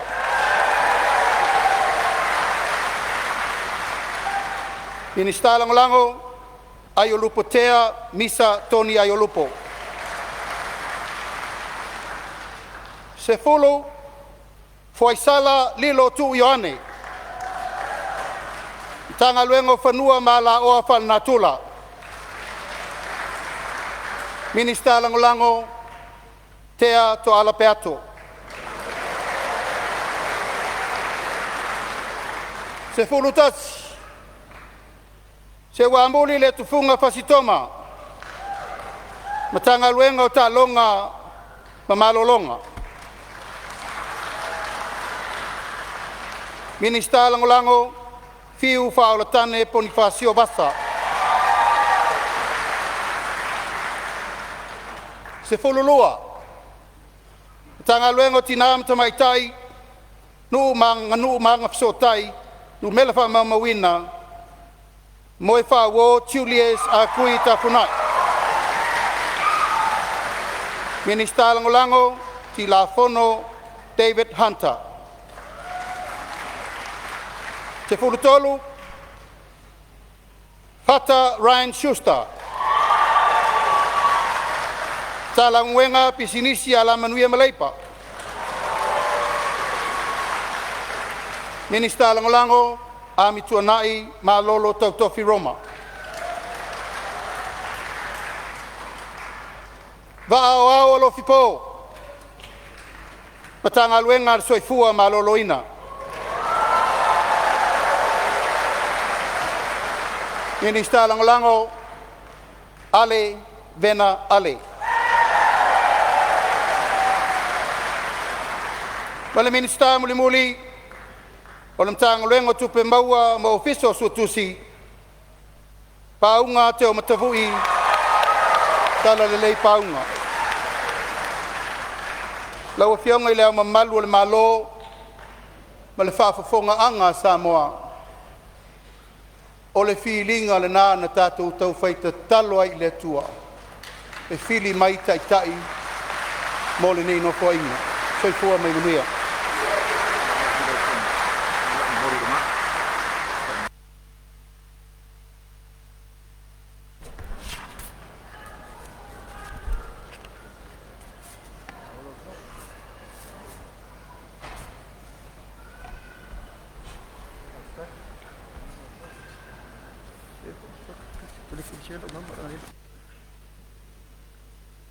Whaafitai atu e le saunoanga lau fionga i le li Palemene. E da e tusai, male matau putor sulua, pui lua, pui pi ei, male matau putor sfurfa, o le whaavae o le malo tuto tasi o Samoa, o te tapai male whaalolo fionga, e minista ua tola ulawina ma whaeloa e le fionga i le teitai o le malo. Ina ia o tautu tūlai, ma fio mai i le laulau i luma nei. Mo le whaatinoina o a o tautu tonga i luma o lana fionga i le ao mamalu o le malu. Le fionga to e lupe mau i au tele pau morinuku o ne semo o le sui Palemene o le minista o ngā ruenga whela ua inga ma tina i te tele. Ale fionga, mo le pola ana rosa, ale, mo le o'o. O le minista, o tupe, whaapea foi, whalaptonga, ale malo. O le fionga, ai ono, Alec, eke Roma. O le minista wa onga, maanga nuu. Ale fionga, fesolai a pulu tusi upu tuinga mala. O le minista wa whaamisinonga, matu langa tau whaamisinonga. O te tapa mal whaalolo, e fionga i minista.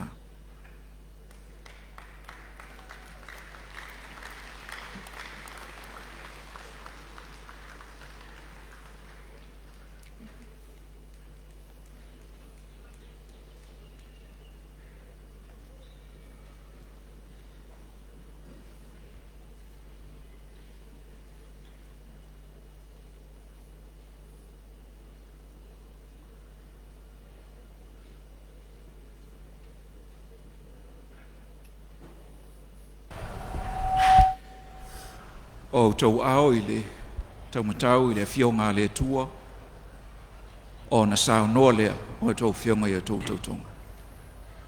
Tau tau. O tau lupe mo i au tele po o na semo. O na ua whitwhilia ma talia e vea ma minsta ma sui sfono o kabineta. O te tautoa i le tua e ona ma losi ma lava i whapea. Lau tu ina atu ma ngā toa. I le mea e au pitu siri i lau whamasinonga. I taimi uma i whapea o na mana mia ai. Lau wharinga ma le whautuanga i le au na malo. Mo le pūlea le lei o mataupu le malo tuto tasi o Samoa. Ma o le au le whaalia i se ala tautino. O le whaala atua. O ia mataupu. E peo na le afu. O ia kabineta. Ma komiti. Whapea le whonu whatonu. Masatu ina mai. Singa whaelilo. Peitai i mea uma. La rea ia uma minista. Moni ma whama oni. Ia soso ni mai le tua ia tia. Mole mole Sauniga tu tau tonga.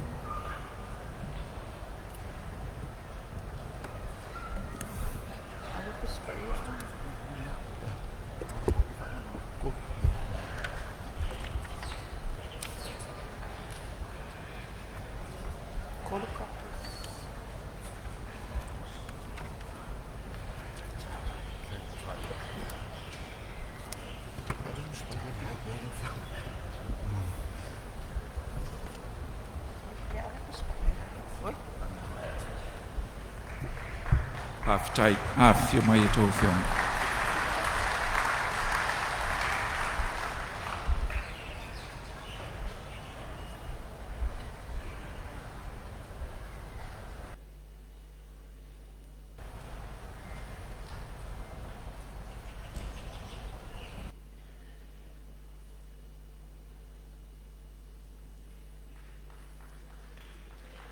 Ole fionga anga seata tonu vasa vale lio tonu vasa peto o le minista so tainga tu langa tau so tainga o le fionga masina lupe le tua vao ma ke spesi o le minista o tiute o le fionga seve te i fui mono o le minista o sio manga ma le fionga fui mono ma iava tito asafo o le minista fatoanga mfainga faiva a fio mai to fionga.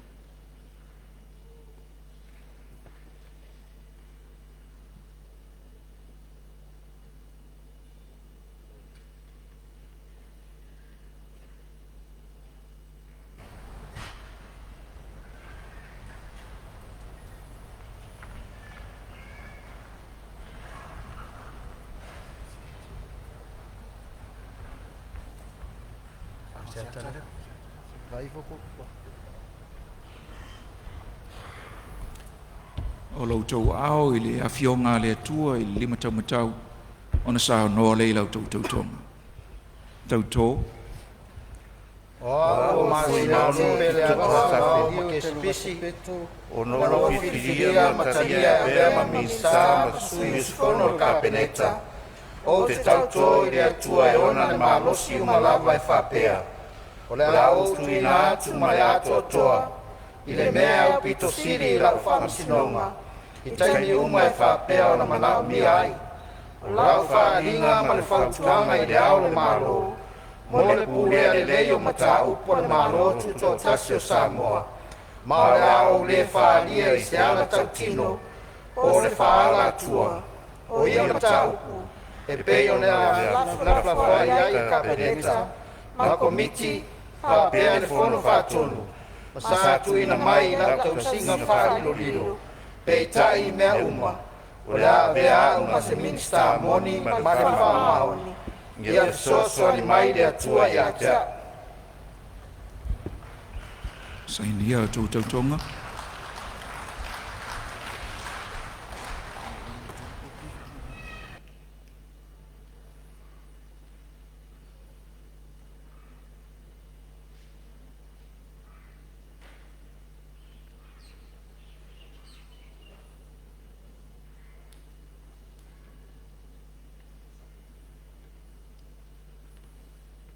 Whawhitai, awhia mai tō whia.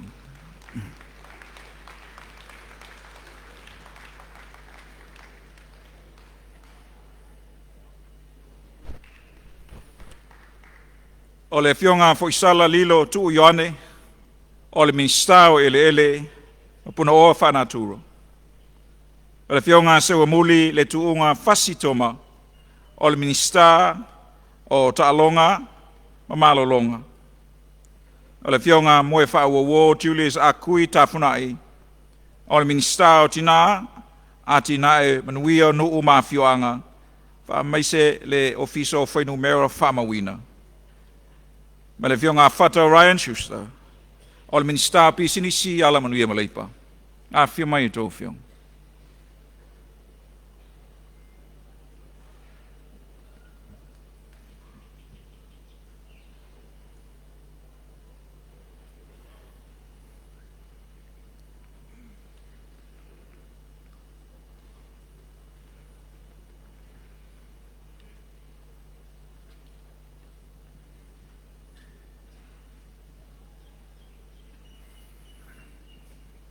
O lau tau au i le fionga le tua i le 5 tau matau, o na sao noa le i lau tau tau tonga. Tau tō. O au se whauri le tuunga pasitoma, o o whiwhiria taria bea musta sui spono kapineta. O tau toi le tua i ona marosi morava e whapea, o lau tuina atu ngā tōtore mea o pitu sibi lang whamasnonga. I taimi uma e whapea o na mana miai. O la whalinga ma le whautanga ne au maro, mo le pule le leo tau po le maro tuto tasi o Samoa. Ma o le au le whalia i se ala tautino, po le whala atua, o ia mata upu, e pei ona le awhilafulafua i ai le kapineta, ma komiti, whapea le fono whatonu. Ma sa tuina mai i lau tau singa whalililo, pei tai mea uma, la vea o mas mista moni man fa mauni e o so mai le tua ia ja Fa mole sainia to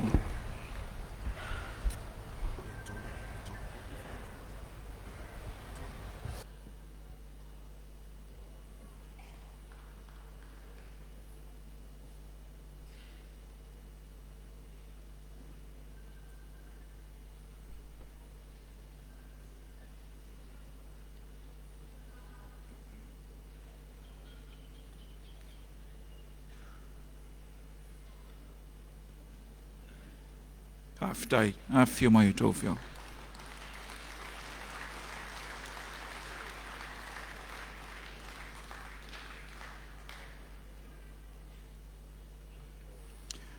O le fionga vaawa o lo fipo, o le ministar so i fua maloloina. Le fionga paunga te o matevu itala le lei paunga, o le ministar tupe maua, ma le ofisa o le sua tusidi. Afio mai o lo afionga.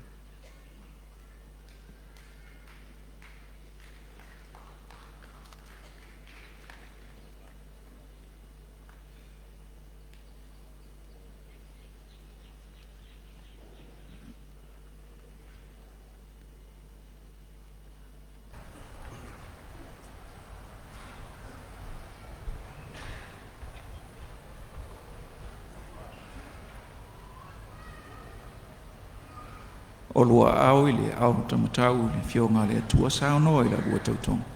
Tautō. O au o paunga te matavui tala lei paunga. Ona o whiwhiria matalia e vea ma minsta ma sui sono kapineta.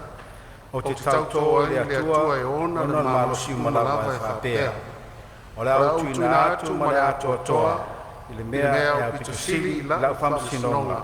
I taimi uma e whapea o na momi ai.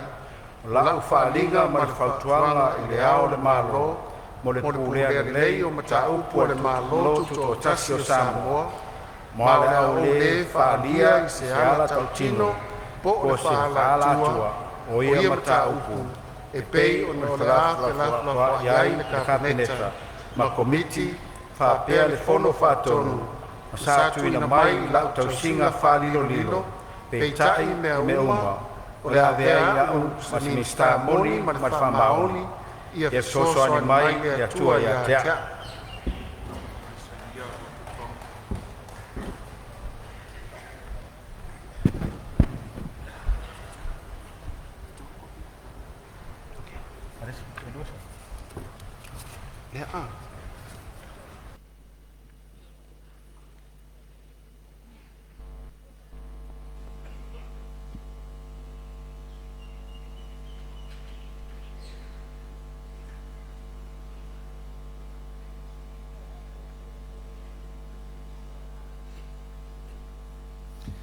Paftai afio mai elu afio.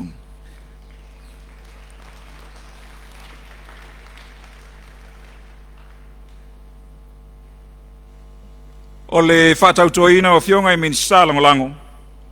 E tusai ma le whai upu 5, ma le whai upu 1, o le tūla whono o whai lau tusi wha palemene a whai fse lau walu. Au te tāpā ai e fionga I suis whono, o le a whai lo atu la tu suafa ina I a fio mai luma o le lau nei. Mo o le whai tunuina o tau tonga e a vea ai ma minista langolango. O le fionga vui I inga sione I inga, o le minista langolango o le matanga ruenga o le palemia ma le kapeneta. O le fionga tai tuave la faitele, maloanga tai titi ona. O le minista langolango, o le matanga ruenga o ngā ruenga whala ua inga mati na te tele le malo. O le fionga asiata tavu I tafu sa le vao. O le minista langolango o le matanga ruenga o tupe. E le fionga le atinganga mtawhai la wina I inga. O le minista langolango o a onga manganu. A fio mai e tō fionga.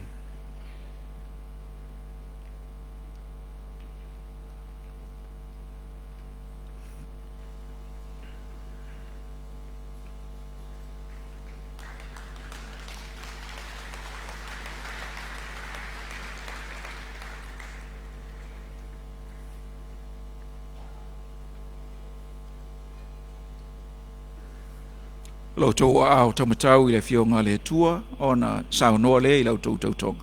Tau tau.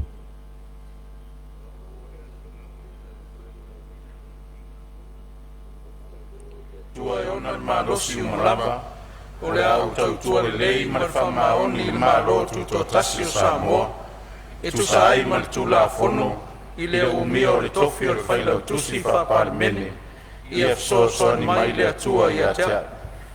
After Sauniga Aloaia.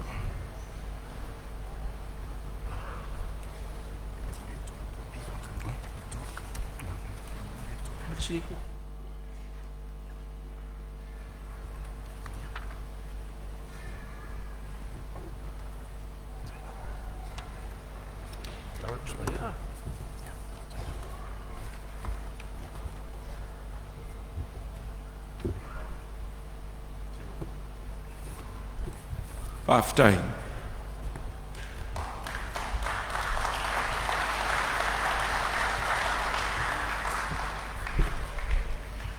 O le fionga sala Paulo Tuala Poto, o mi lango o le mtanga ruenga o whamisinonga, matulanga tau whamisinonga. Ne fionga le lua sangato ka rene, o le mi staff so te inga, mi lango so te inga. Ne fionga la vea, Solomona Paulo, o le mi lango, o tiute, le fionga taufua Edmund taufua, o le minstala o lango, o le siu manga. A fio mai e tō fionga.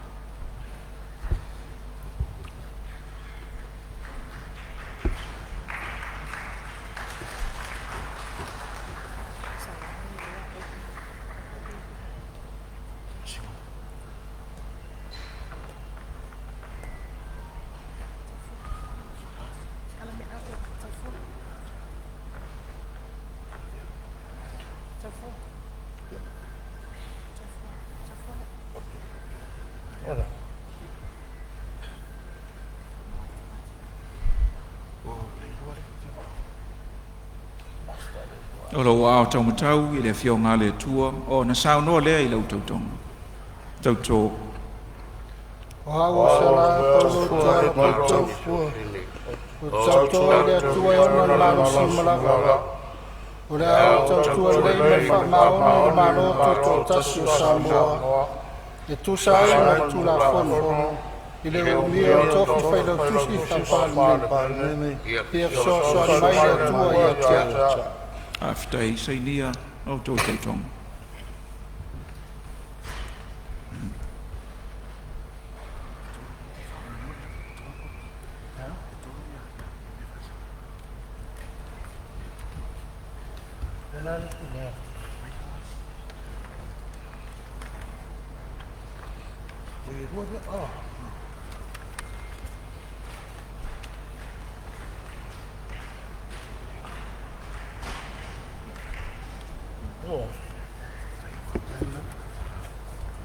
After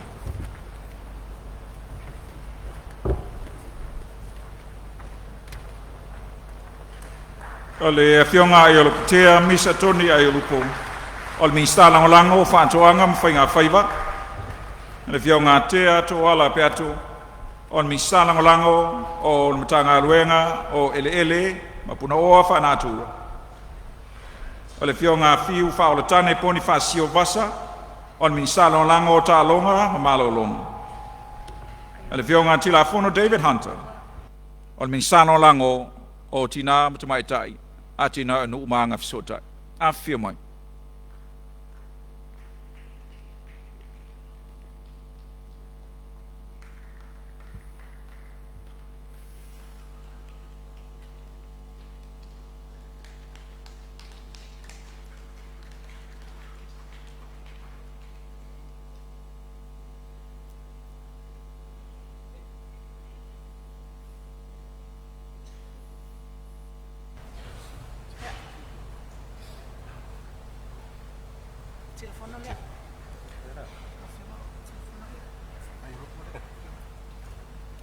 Lo tau au i le tau matau i le fionga le tua o na sauno le i lau tau tonga.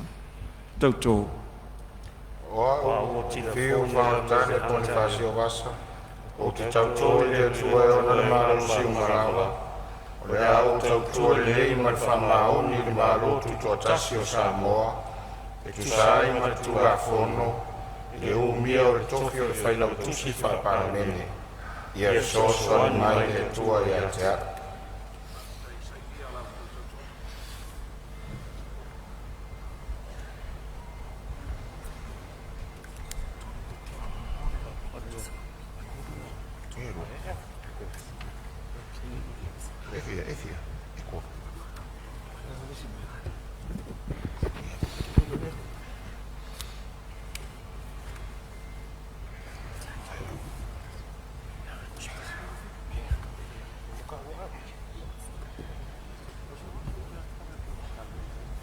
Aftai.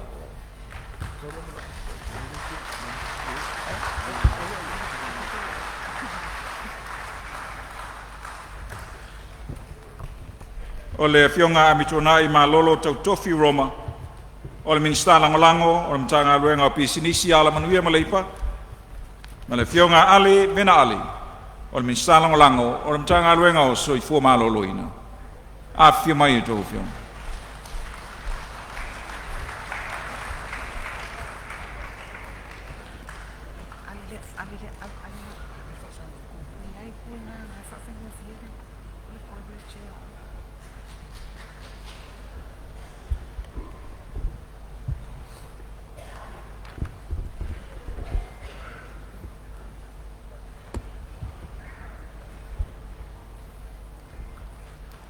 O lua o tau matau i le fionga le atua. O na sao no lea i le lua tau tonga. Tau tō. Oa oa mi tuanai, ma lolo tau tō ki Roma. O le atua e ona le malosi o malava. O le a o tau tua le lei ma le whamaoni le malo tuto tasi o Samoa. E tu sai ma tu la fono. Umbia o tofi o whailau suisi palemene. Ia fisoso mai le tua i a te a. O lua tau tonga.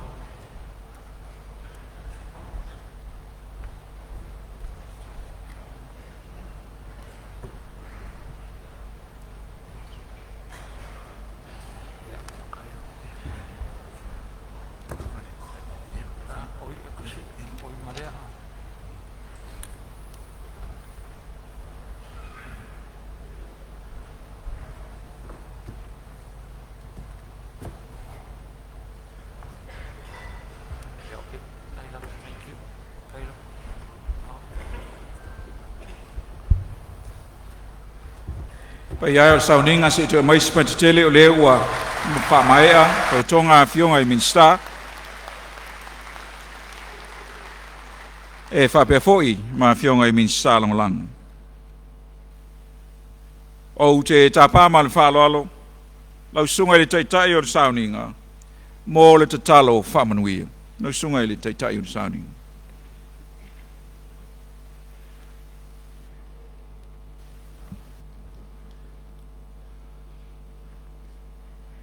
Tātou wifo matano i le tua. lo mātou ta mai o le langi, ia pa ia lo suafa. E o mai lo malo, e whaia lo finangalo i le lalo langi, ai le o mātou loto. E whamanu atu le li Palemia, le malo Samoa, le afionga ia laulu le mali atoa. O le whonga vetalai, ma le sui whonga vetalai, o le imtamaitai minista, o minista lango lango, o sui ma manu o le fono faitula fono Samoa, o le paia inga sfuma le manu, o le malo tu to tas.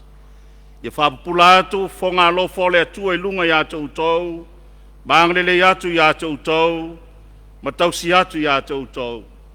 Lingi atu ele li lunga ia tau tau lon manuia, ma watu ia tau tau lon file mu. Ma iau tau tu mau iau tau tonga, iau tau tonga, o le loto atu nu i le lofa ma le whamaoni. Ma ia visosani atu le tua ia tau tau. A o le manuia ma le file mu, o lawa fio le tua le tama, le lofa silsile ese isu ke riso le li ma le whaola. I le maftanga le mwaimlo wanganga pa ia ilunga leo le nei maftanga ma Samoa atoa, nei se yo i le whaavavau lava. Amene.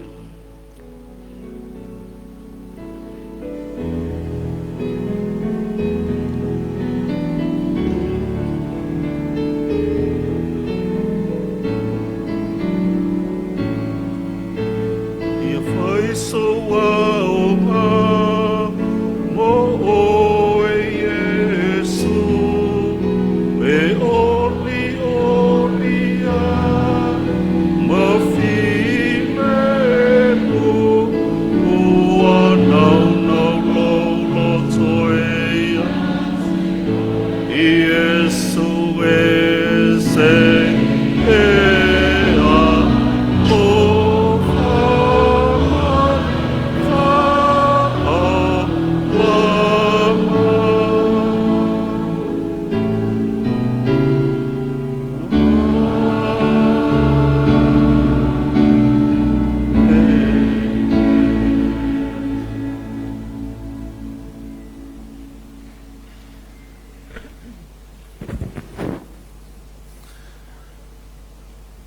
Whaftai atu e lau songa panapa, lau songa i le taitai o le Sauniga mo le whamunianga.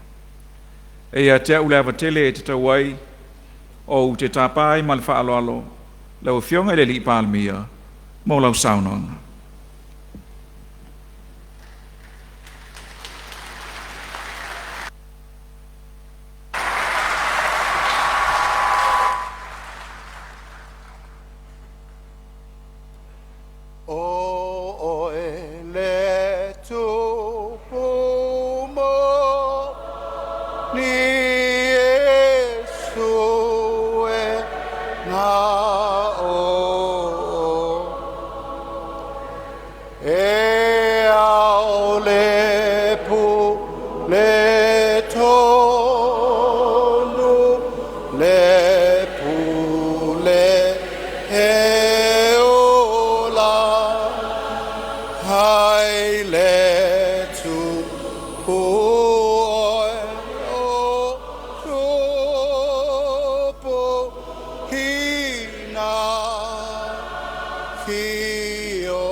ngai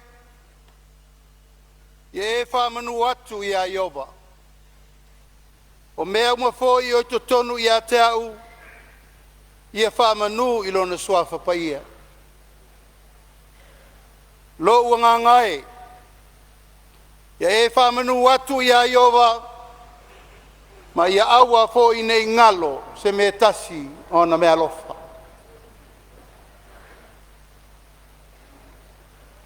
O lea ua mahea o na sausau le fuesina, ma ua whaaloalo o fue afa.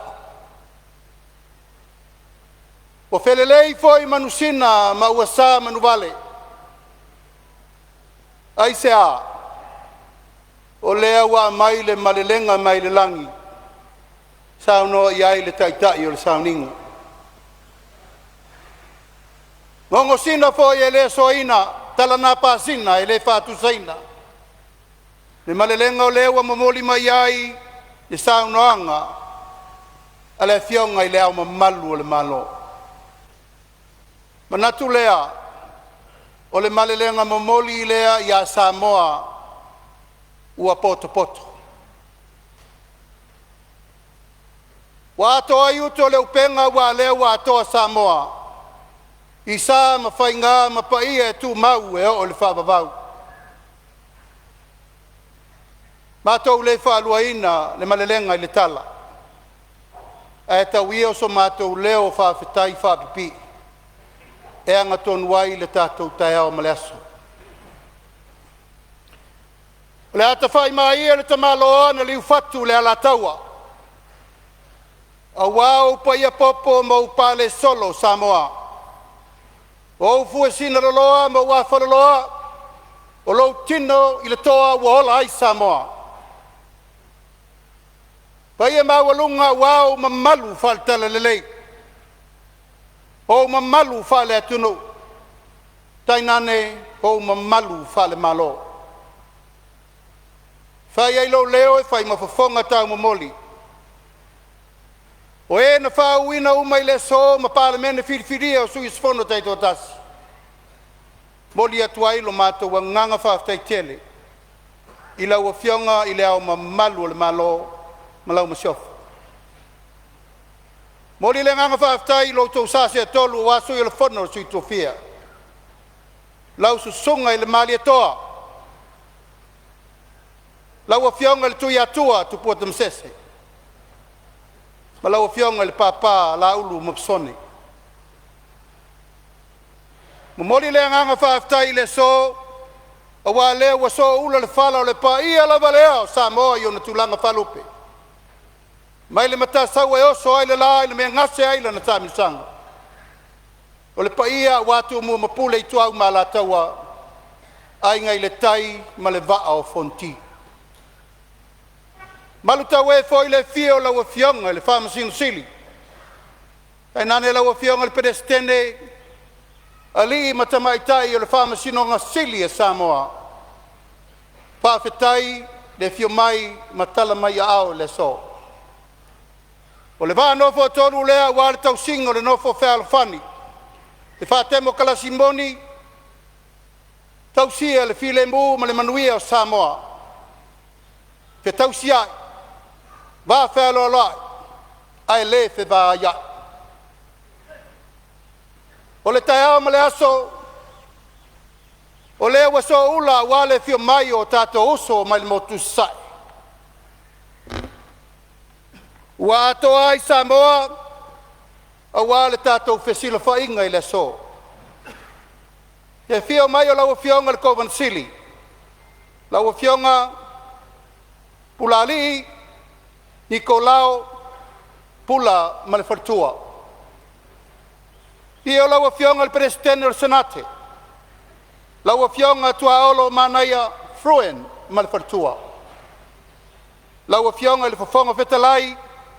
Lau fionga Savali, Talabawale, Malefartua, Tainane la uto au malanga. Pai ala balea wasua ma le vai whanua. O fō mai tūlangi sa ole masale au mua, ma le lau niu na sae lua. Tama le manua tele, whale na fulu le motu, to le whale ula, ma le la au nā motasi. Sa mo le na awa uma na whatatia o tātou mātua le tātou whabai papa. tasi le tama, tasi le tina a inga tātou. Mori atu le nganga whaafitai tele, lo tau whawhiwhia mai, matala mai ao e wha malu malu, le tau mawhainga po le wha wina o le palemene, se fulu ma le valu, a Samoa i sifo. O mori le nganga whaafitai tele, i lau tapua inga Samoa i le nei tū lao le aso. I tū malo umai lima sfulu ma le tasi o le tātou atero. Mai le matale i pata sa ia pā ia fili ma pule tū. Na tau wilo ai malo. Ai sea. O le wa whaifo na nā loa i na tū mawha fili malai. Wa tū lima tū tūla wa whaifo le senga ula. Wa ele whaivoli wa tau tau penga launga. Wa i manga loa i le ava na i sale murianga e tofu o la le vai o le whalitua masanga. Wa tau lau o le wha moe moe o lau whiri linga Samoa. O lau tau wha, ma lau wha tau tanga, o lau moe wha alu, ma lau mauta o whimau, Samoa, o lea wa lai le so. I tū malo umeli masultasi o le tātou atunu, sa whengai ma le whainga whirwhilinga Samoa, o lau tau pule lea a wale nei no whainga.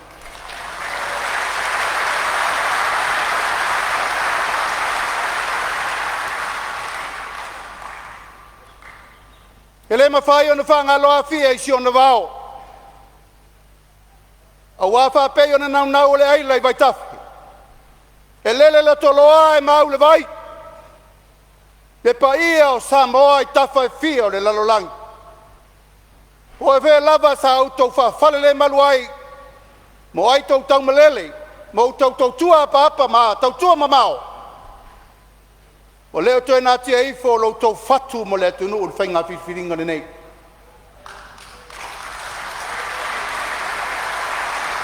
Mori ai le nganga whaafitai tele, so se Samoa na malanga mai atunu mamao, e tau tua le atunu. So se Samoa o lo tau walala i atunu mamao, ma wha au mai lo tau tua mata pala mo Samoa.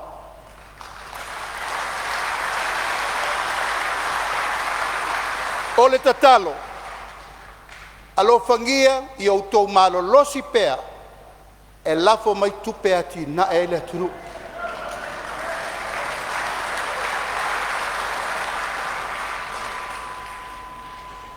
Whaleoina le nganga whaafitai. E le whangalo a fia i siona bao le tautua o tātou matua. Utia ua sola ma so walu. Awa na le ai whaiva nā le na lau sa saa. E le ai se tai ao whapenei. Tātou te manatu ai ma le loto maua lalo. E nā saina le ngasu o le tai ao. O e na whina wina lo ma lo tu to tasi Samoa.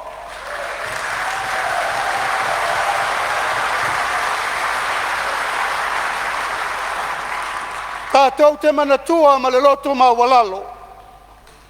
Le lātou whainga tau langa. Ma le lātou sa ili ma lo. Tātou au li ai le ono sifuru ma le tolu tau sanga o le tātou tu totasi.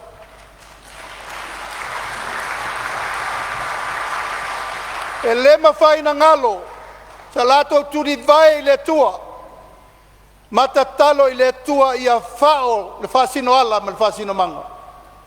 Wānei, o tātou waaia i ata o tau leleia. Kei tai o le tai au sili. O le tai au na malele ai le tau sala o papa i a mali e toa. Mali e toa. Wa uma au mai o malo. Ai sau e whaatalitari i langi i seao lo malo.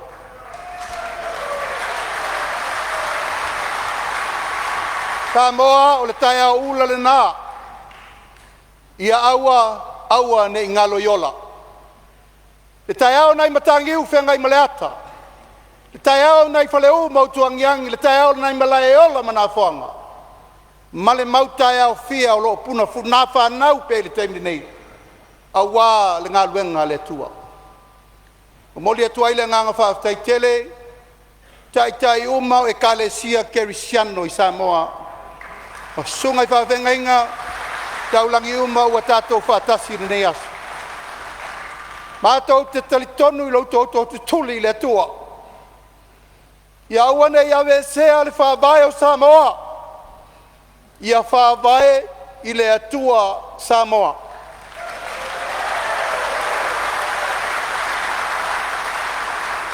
A whaisa iai ni futia wa sola ma so walu, na sopo ai le tai le ma sopo le pule au le pule bo.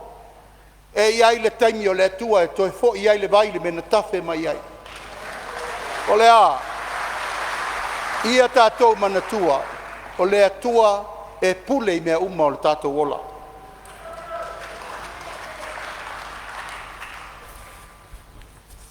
O moli le nganga whaafitai, tai uma o Samoa,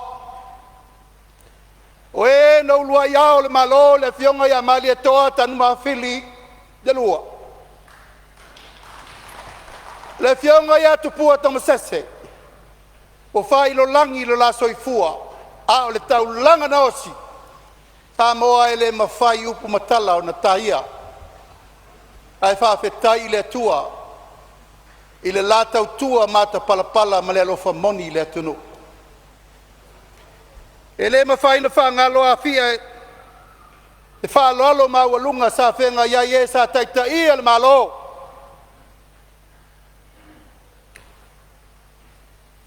Lau a fionga ma taafa whamuina moni no le lua i Palemene o Samoa.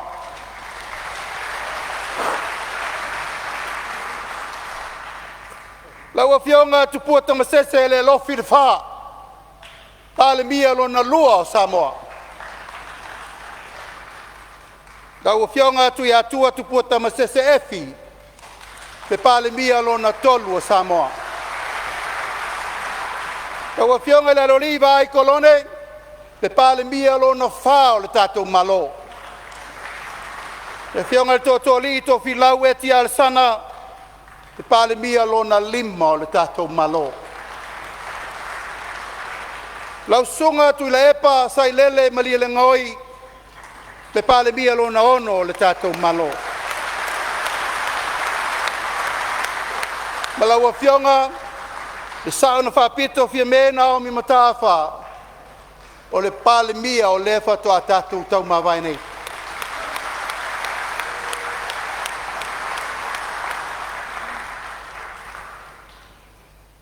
Ese a le taimi o le tangata.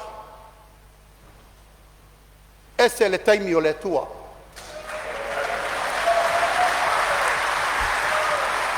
Samoa e le to e tau wha matalatu leua mai le whiau wha le nganga.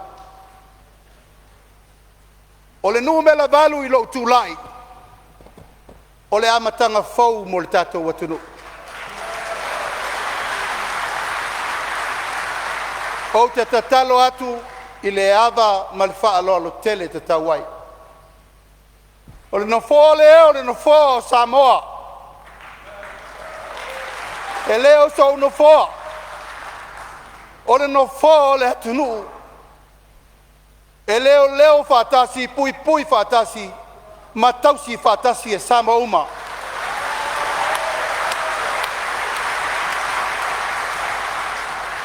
O ania tātou whee se ingai upu matala le lumanai o te tatalo atu malo nganga whaalala. O ana nafi wa iai le tua e le to e fia mana tua. Ai nao maia le atunu pele tātou fusi whatasi le whau malo. Mo tātou saili malo mo le lumanai. Lau sunga tu le epa sai lele mali le ngoi. Lau a fionga le sa whapito a whianem na omi mataaf. E le lai titi le teimi na tātou mafutai. Ma e si la fia le atua le teimi o tātou ngā lue whatasi. Whawhetai mo ngā luenga uma sa whatino mo lea tunu ure nei fia tausanga.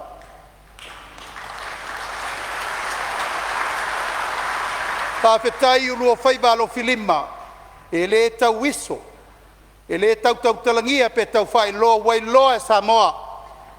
Ai sili ai o na taua, la sila pofonga o lea tua.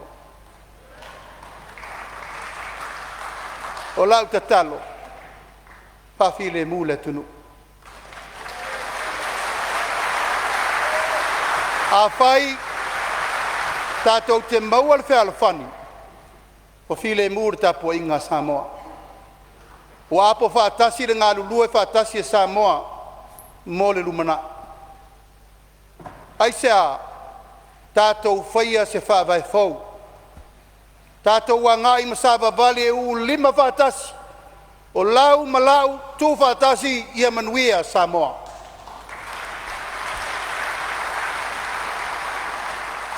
O le whātou muanga o le nofo ingale nei, e le mawhai e le malo na toi whauna o ia le atunu. E tu tū whātasi le kalesia, tu tū whātasi le atunu, Samoa nei mātunu mamau, male malo, o na le pine lo leo na manuia Samoa.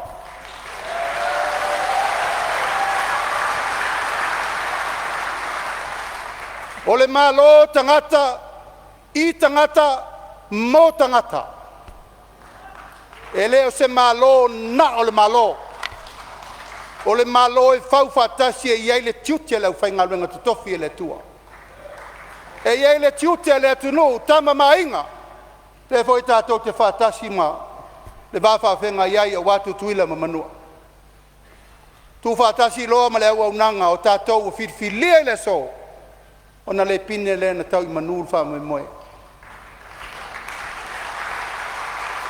A o lua mamana. Lo whangia le tua o lua whaivalo filima e whaua waila lua o nanga whafofale. O la tātou so te pēr whesilia tu lava.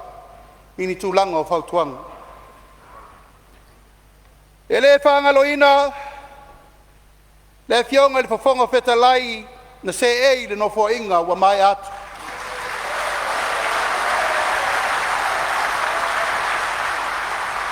Lau susonga papali tele li o te eo maspa.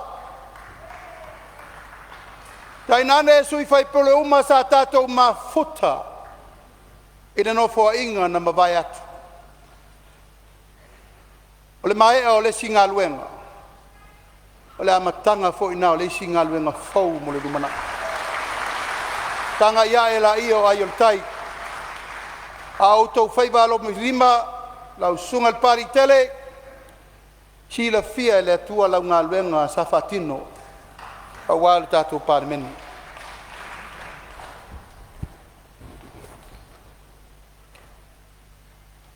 Le tātou Palemene surma le walu.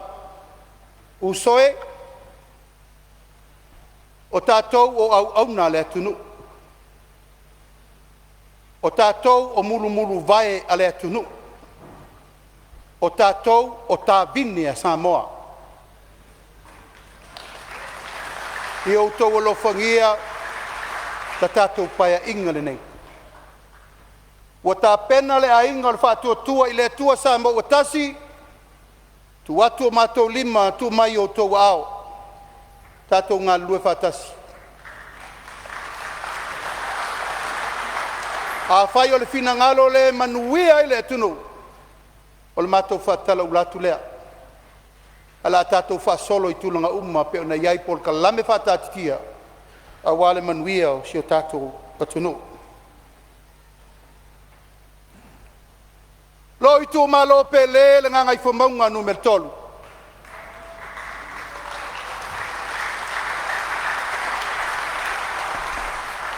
Ka ia lava lea, wa inga sa tupua, ma inga sa mali toa. Ma le mamalu le whale tolu. Pa ia ia te oe sa I tupua, sa le li whano, msa le tolo. Tai nane le pa ia o le aingo ma vaenga. Lau tō whare tu ua pa o le whare 5 o sana SS. Ai mai se lo tātou I tu malo. Au tau sunga I whawhenga inga taulangi, lau sunga tai o Sauniga le nei tai au. Tai nane e tamasa uma o le tātou I tu malo, ni ia le atua.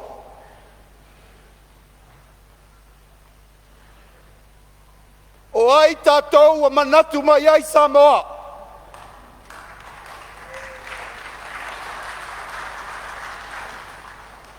Ia le atua I tō whinga o tātou tau nuu I ai. Ai sea, e le ngalo le tau tua o tātou matua mai le amatanga. O le tum wha malo wha vae o ngangai whamaunga no me le tolu. O tātou tamā na asa ina le ngasu o le tai au. E a le tai au le nei. Pawhetai I le atua o tusi a ao Samoa mo le tātou I tu malo. Ai mo moli le anganga whawhetai tele ona o la o tau whaalalo. Na o tau tofia ia ue vea masui o le tātou I tu malo lua se fulu tau sanga taluai. Le la uli le mali atoa.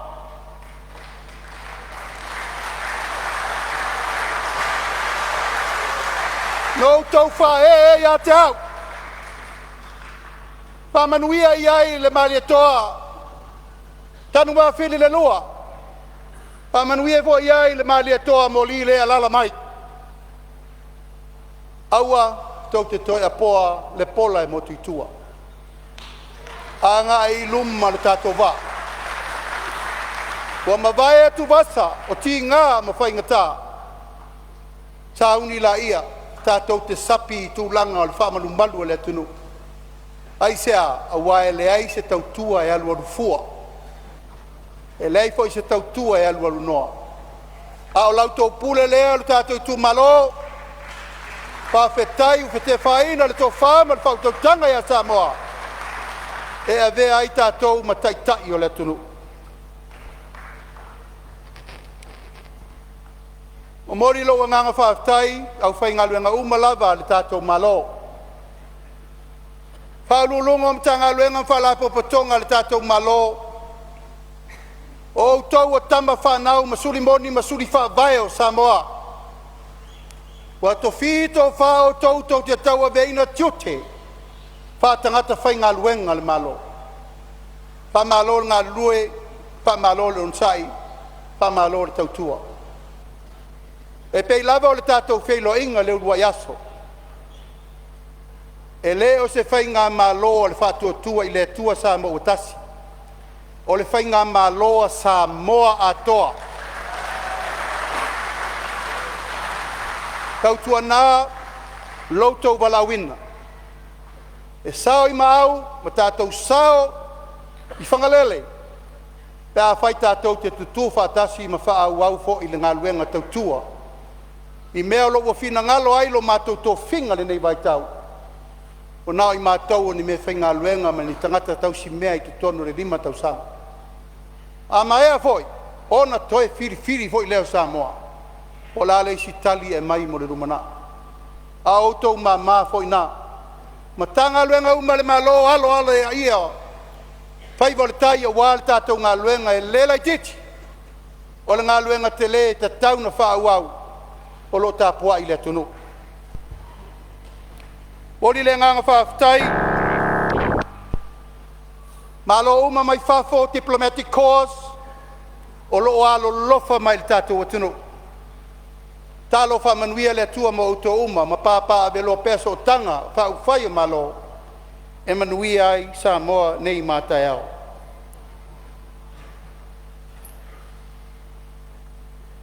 O te whawhetai I o wainga.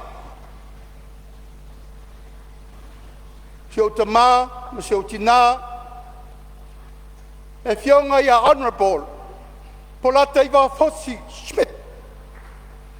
Alo o tina ia puliti watoa fui mono ipune wa te anai.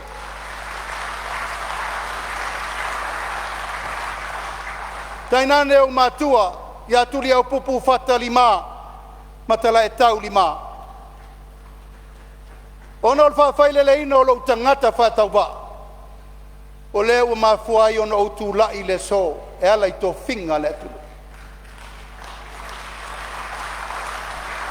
Le mawhai fo ina ngalo, nisi o ainga nā saina nga sūl tai ao le talafasol pito.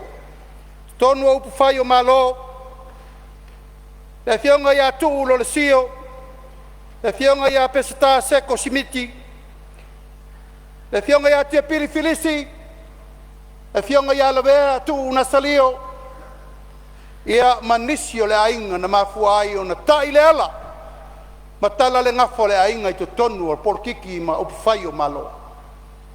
Langona le nganga whaafetai le tua, ona o la o tau ngā luenga safa wau whaupo. Whaaiu mai se tala, si o tō lua whapelepele. Maam,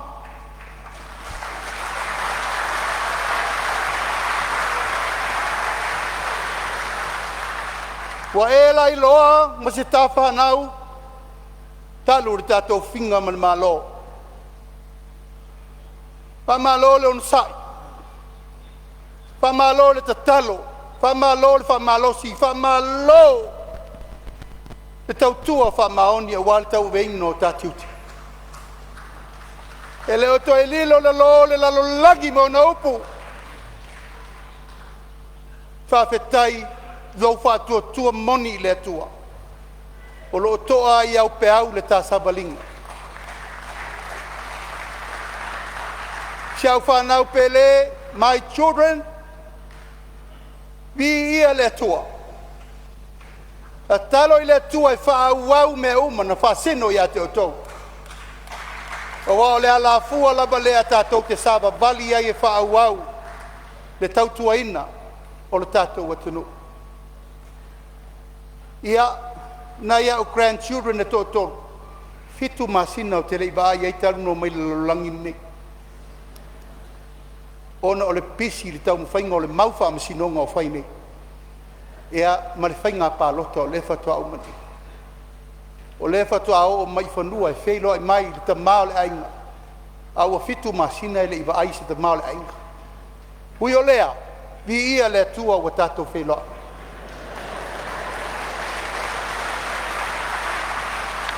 Pāmuli ma le aise tala.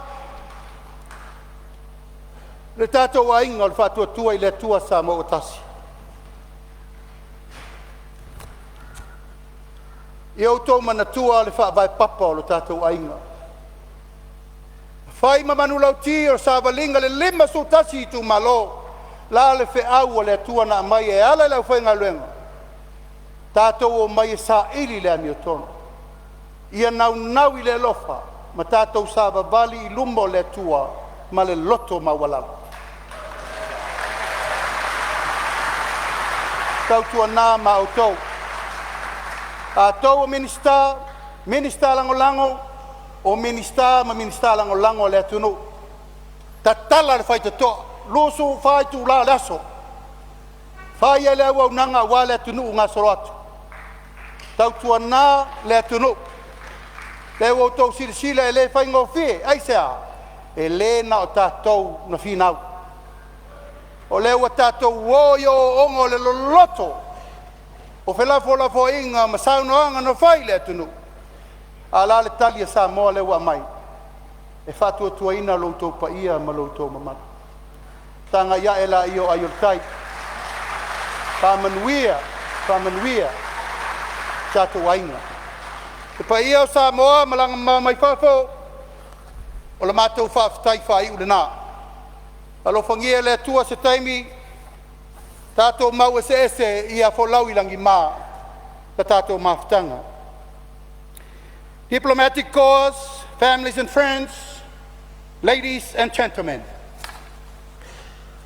Standing here with a heart filled with gratitude, I reflect our forefathers who fought for our nation's freedom and independence. It is because of their struggle and their hard work I have the privilege to stand before you today. Today is indeed a unique and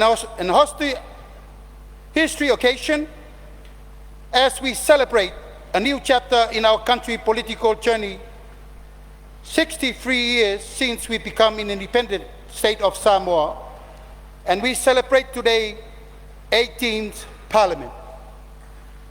Samoa, you have expressed your authority through your vote, and you have given Fatuatua Iletua Samoa Watasi the mandate to rule and lead our country into the next 5 years.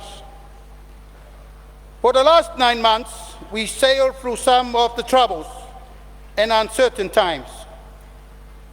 There had been painful, challenging, testing time, but we as a country remain resilient and managed to sail through this significant and historical site today.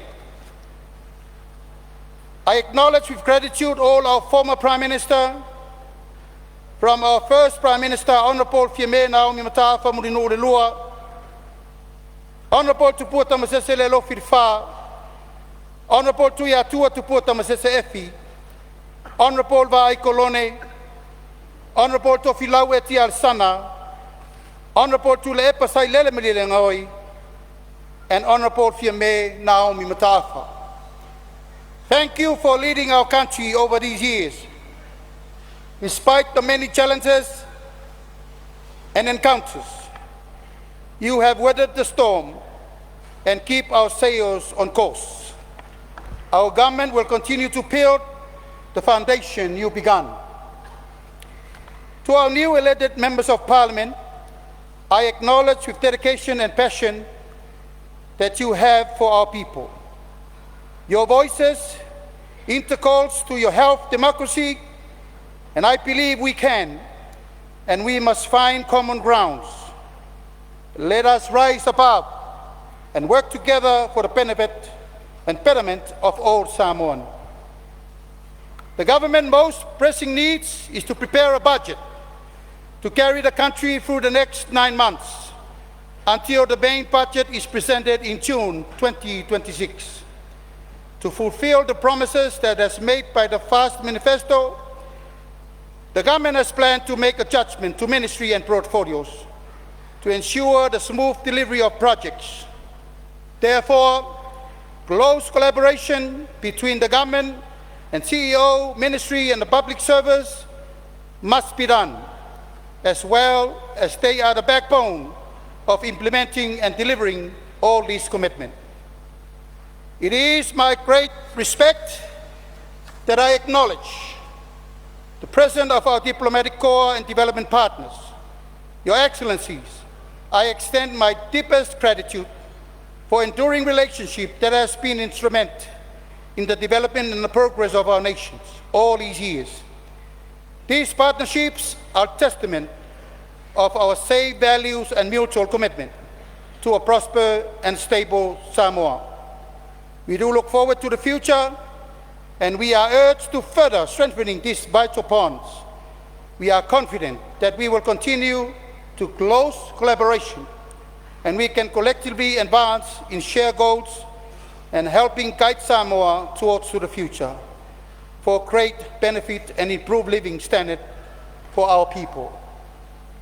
Not forgetting our family from American Samoa, Tutuila Mamanua, Honorable Lieutenant Governor and your good lady, President of the Senate and your good lady, Speaker of the House and your good lady, and your dedication.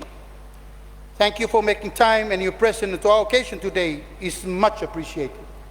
Be it remember that families are forever.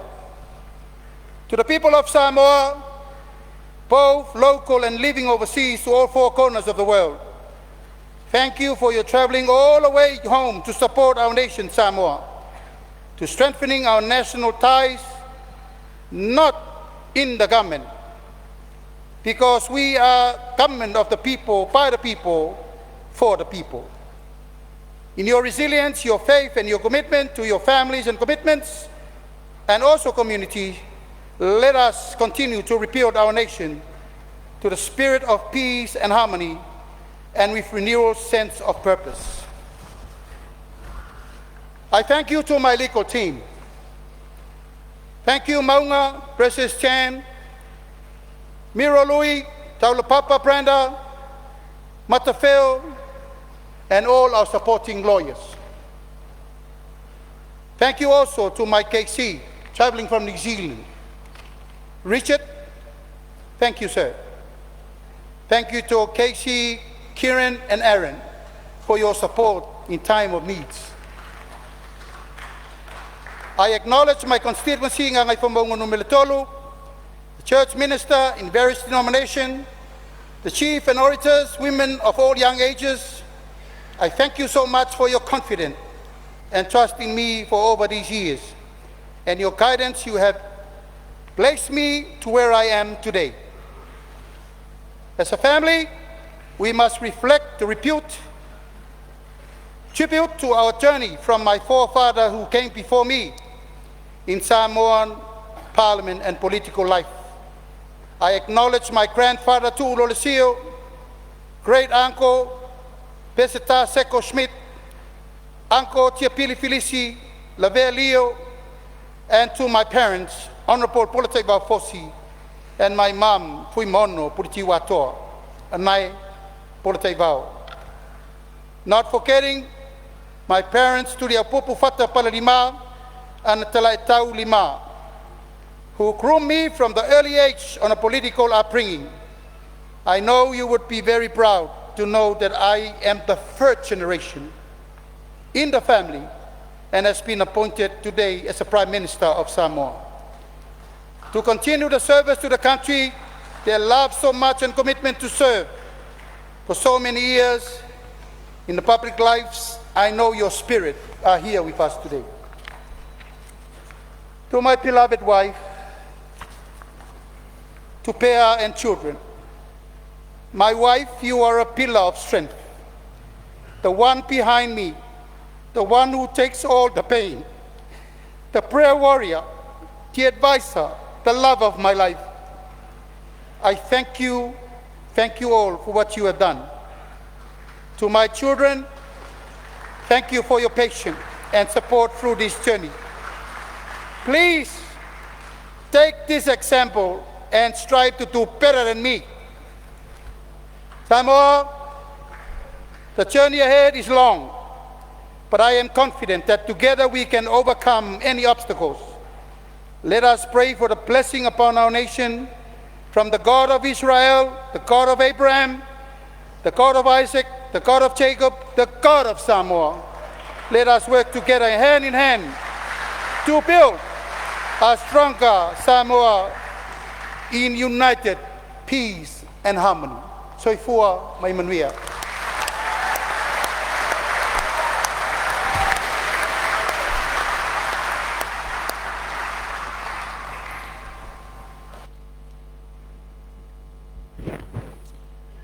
Ua whamalo tanoa sao noi lau whionga il teitai o malo. Whaafonga fo ia, pa ia o Sauniga. Ia e mai se tupu mai o le tunu o tātou mafuta. E whaapea fo i, pa ia o le whainga luenga tatofi e le tua i teitai uma. E whaafonga mai e Samoa, tā po i mai o tātou whanua. E whaapea fo ia tunu e mamau. Wa o atu matolo tu palpala a wale saunoanga le fionga ele li palemia o te fasilsila tuai wa fai winai aloia le nei Sauniga Aloaia falemalo e pe ona o tatou moli mawina fatasila tu no ue to e mai spatele wa mai ale nei Sauniga. Can I again thank the members of the Diplomatic Corps, and all those who have joined us from here and from afar. Thank you very much for being with us and joining us in this very important occasion of our history. There's lunch being served outside as you make your way outside. Again, we thank you everyone for being here with us. Soifua mai manui. O te tapa mal whaalolo le pai o le Sauniga ina i o tātou tūtulai a o whio atu lana whionga i lea malu o le malo malu masiofo.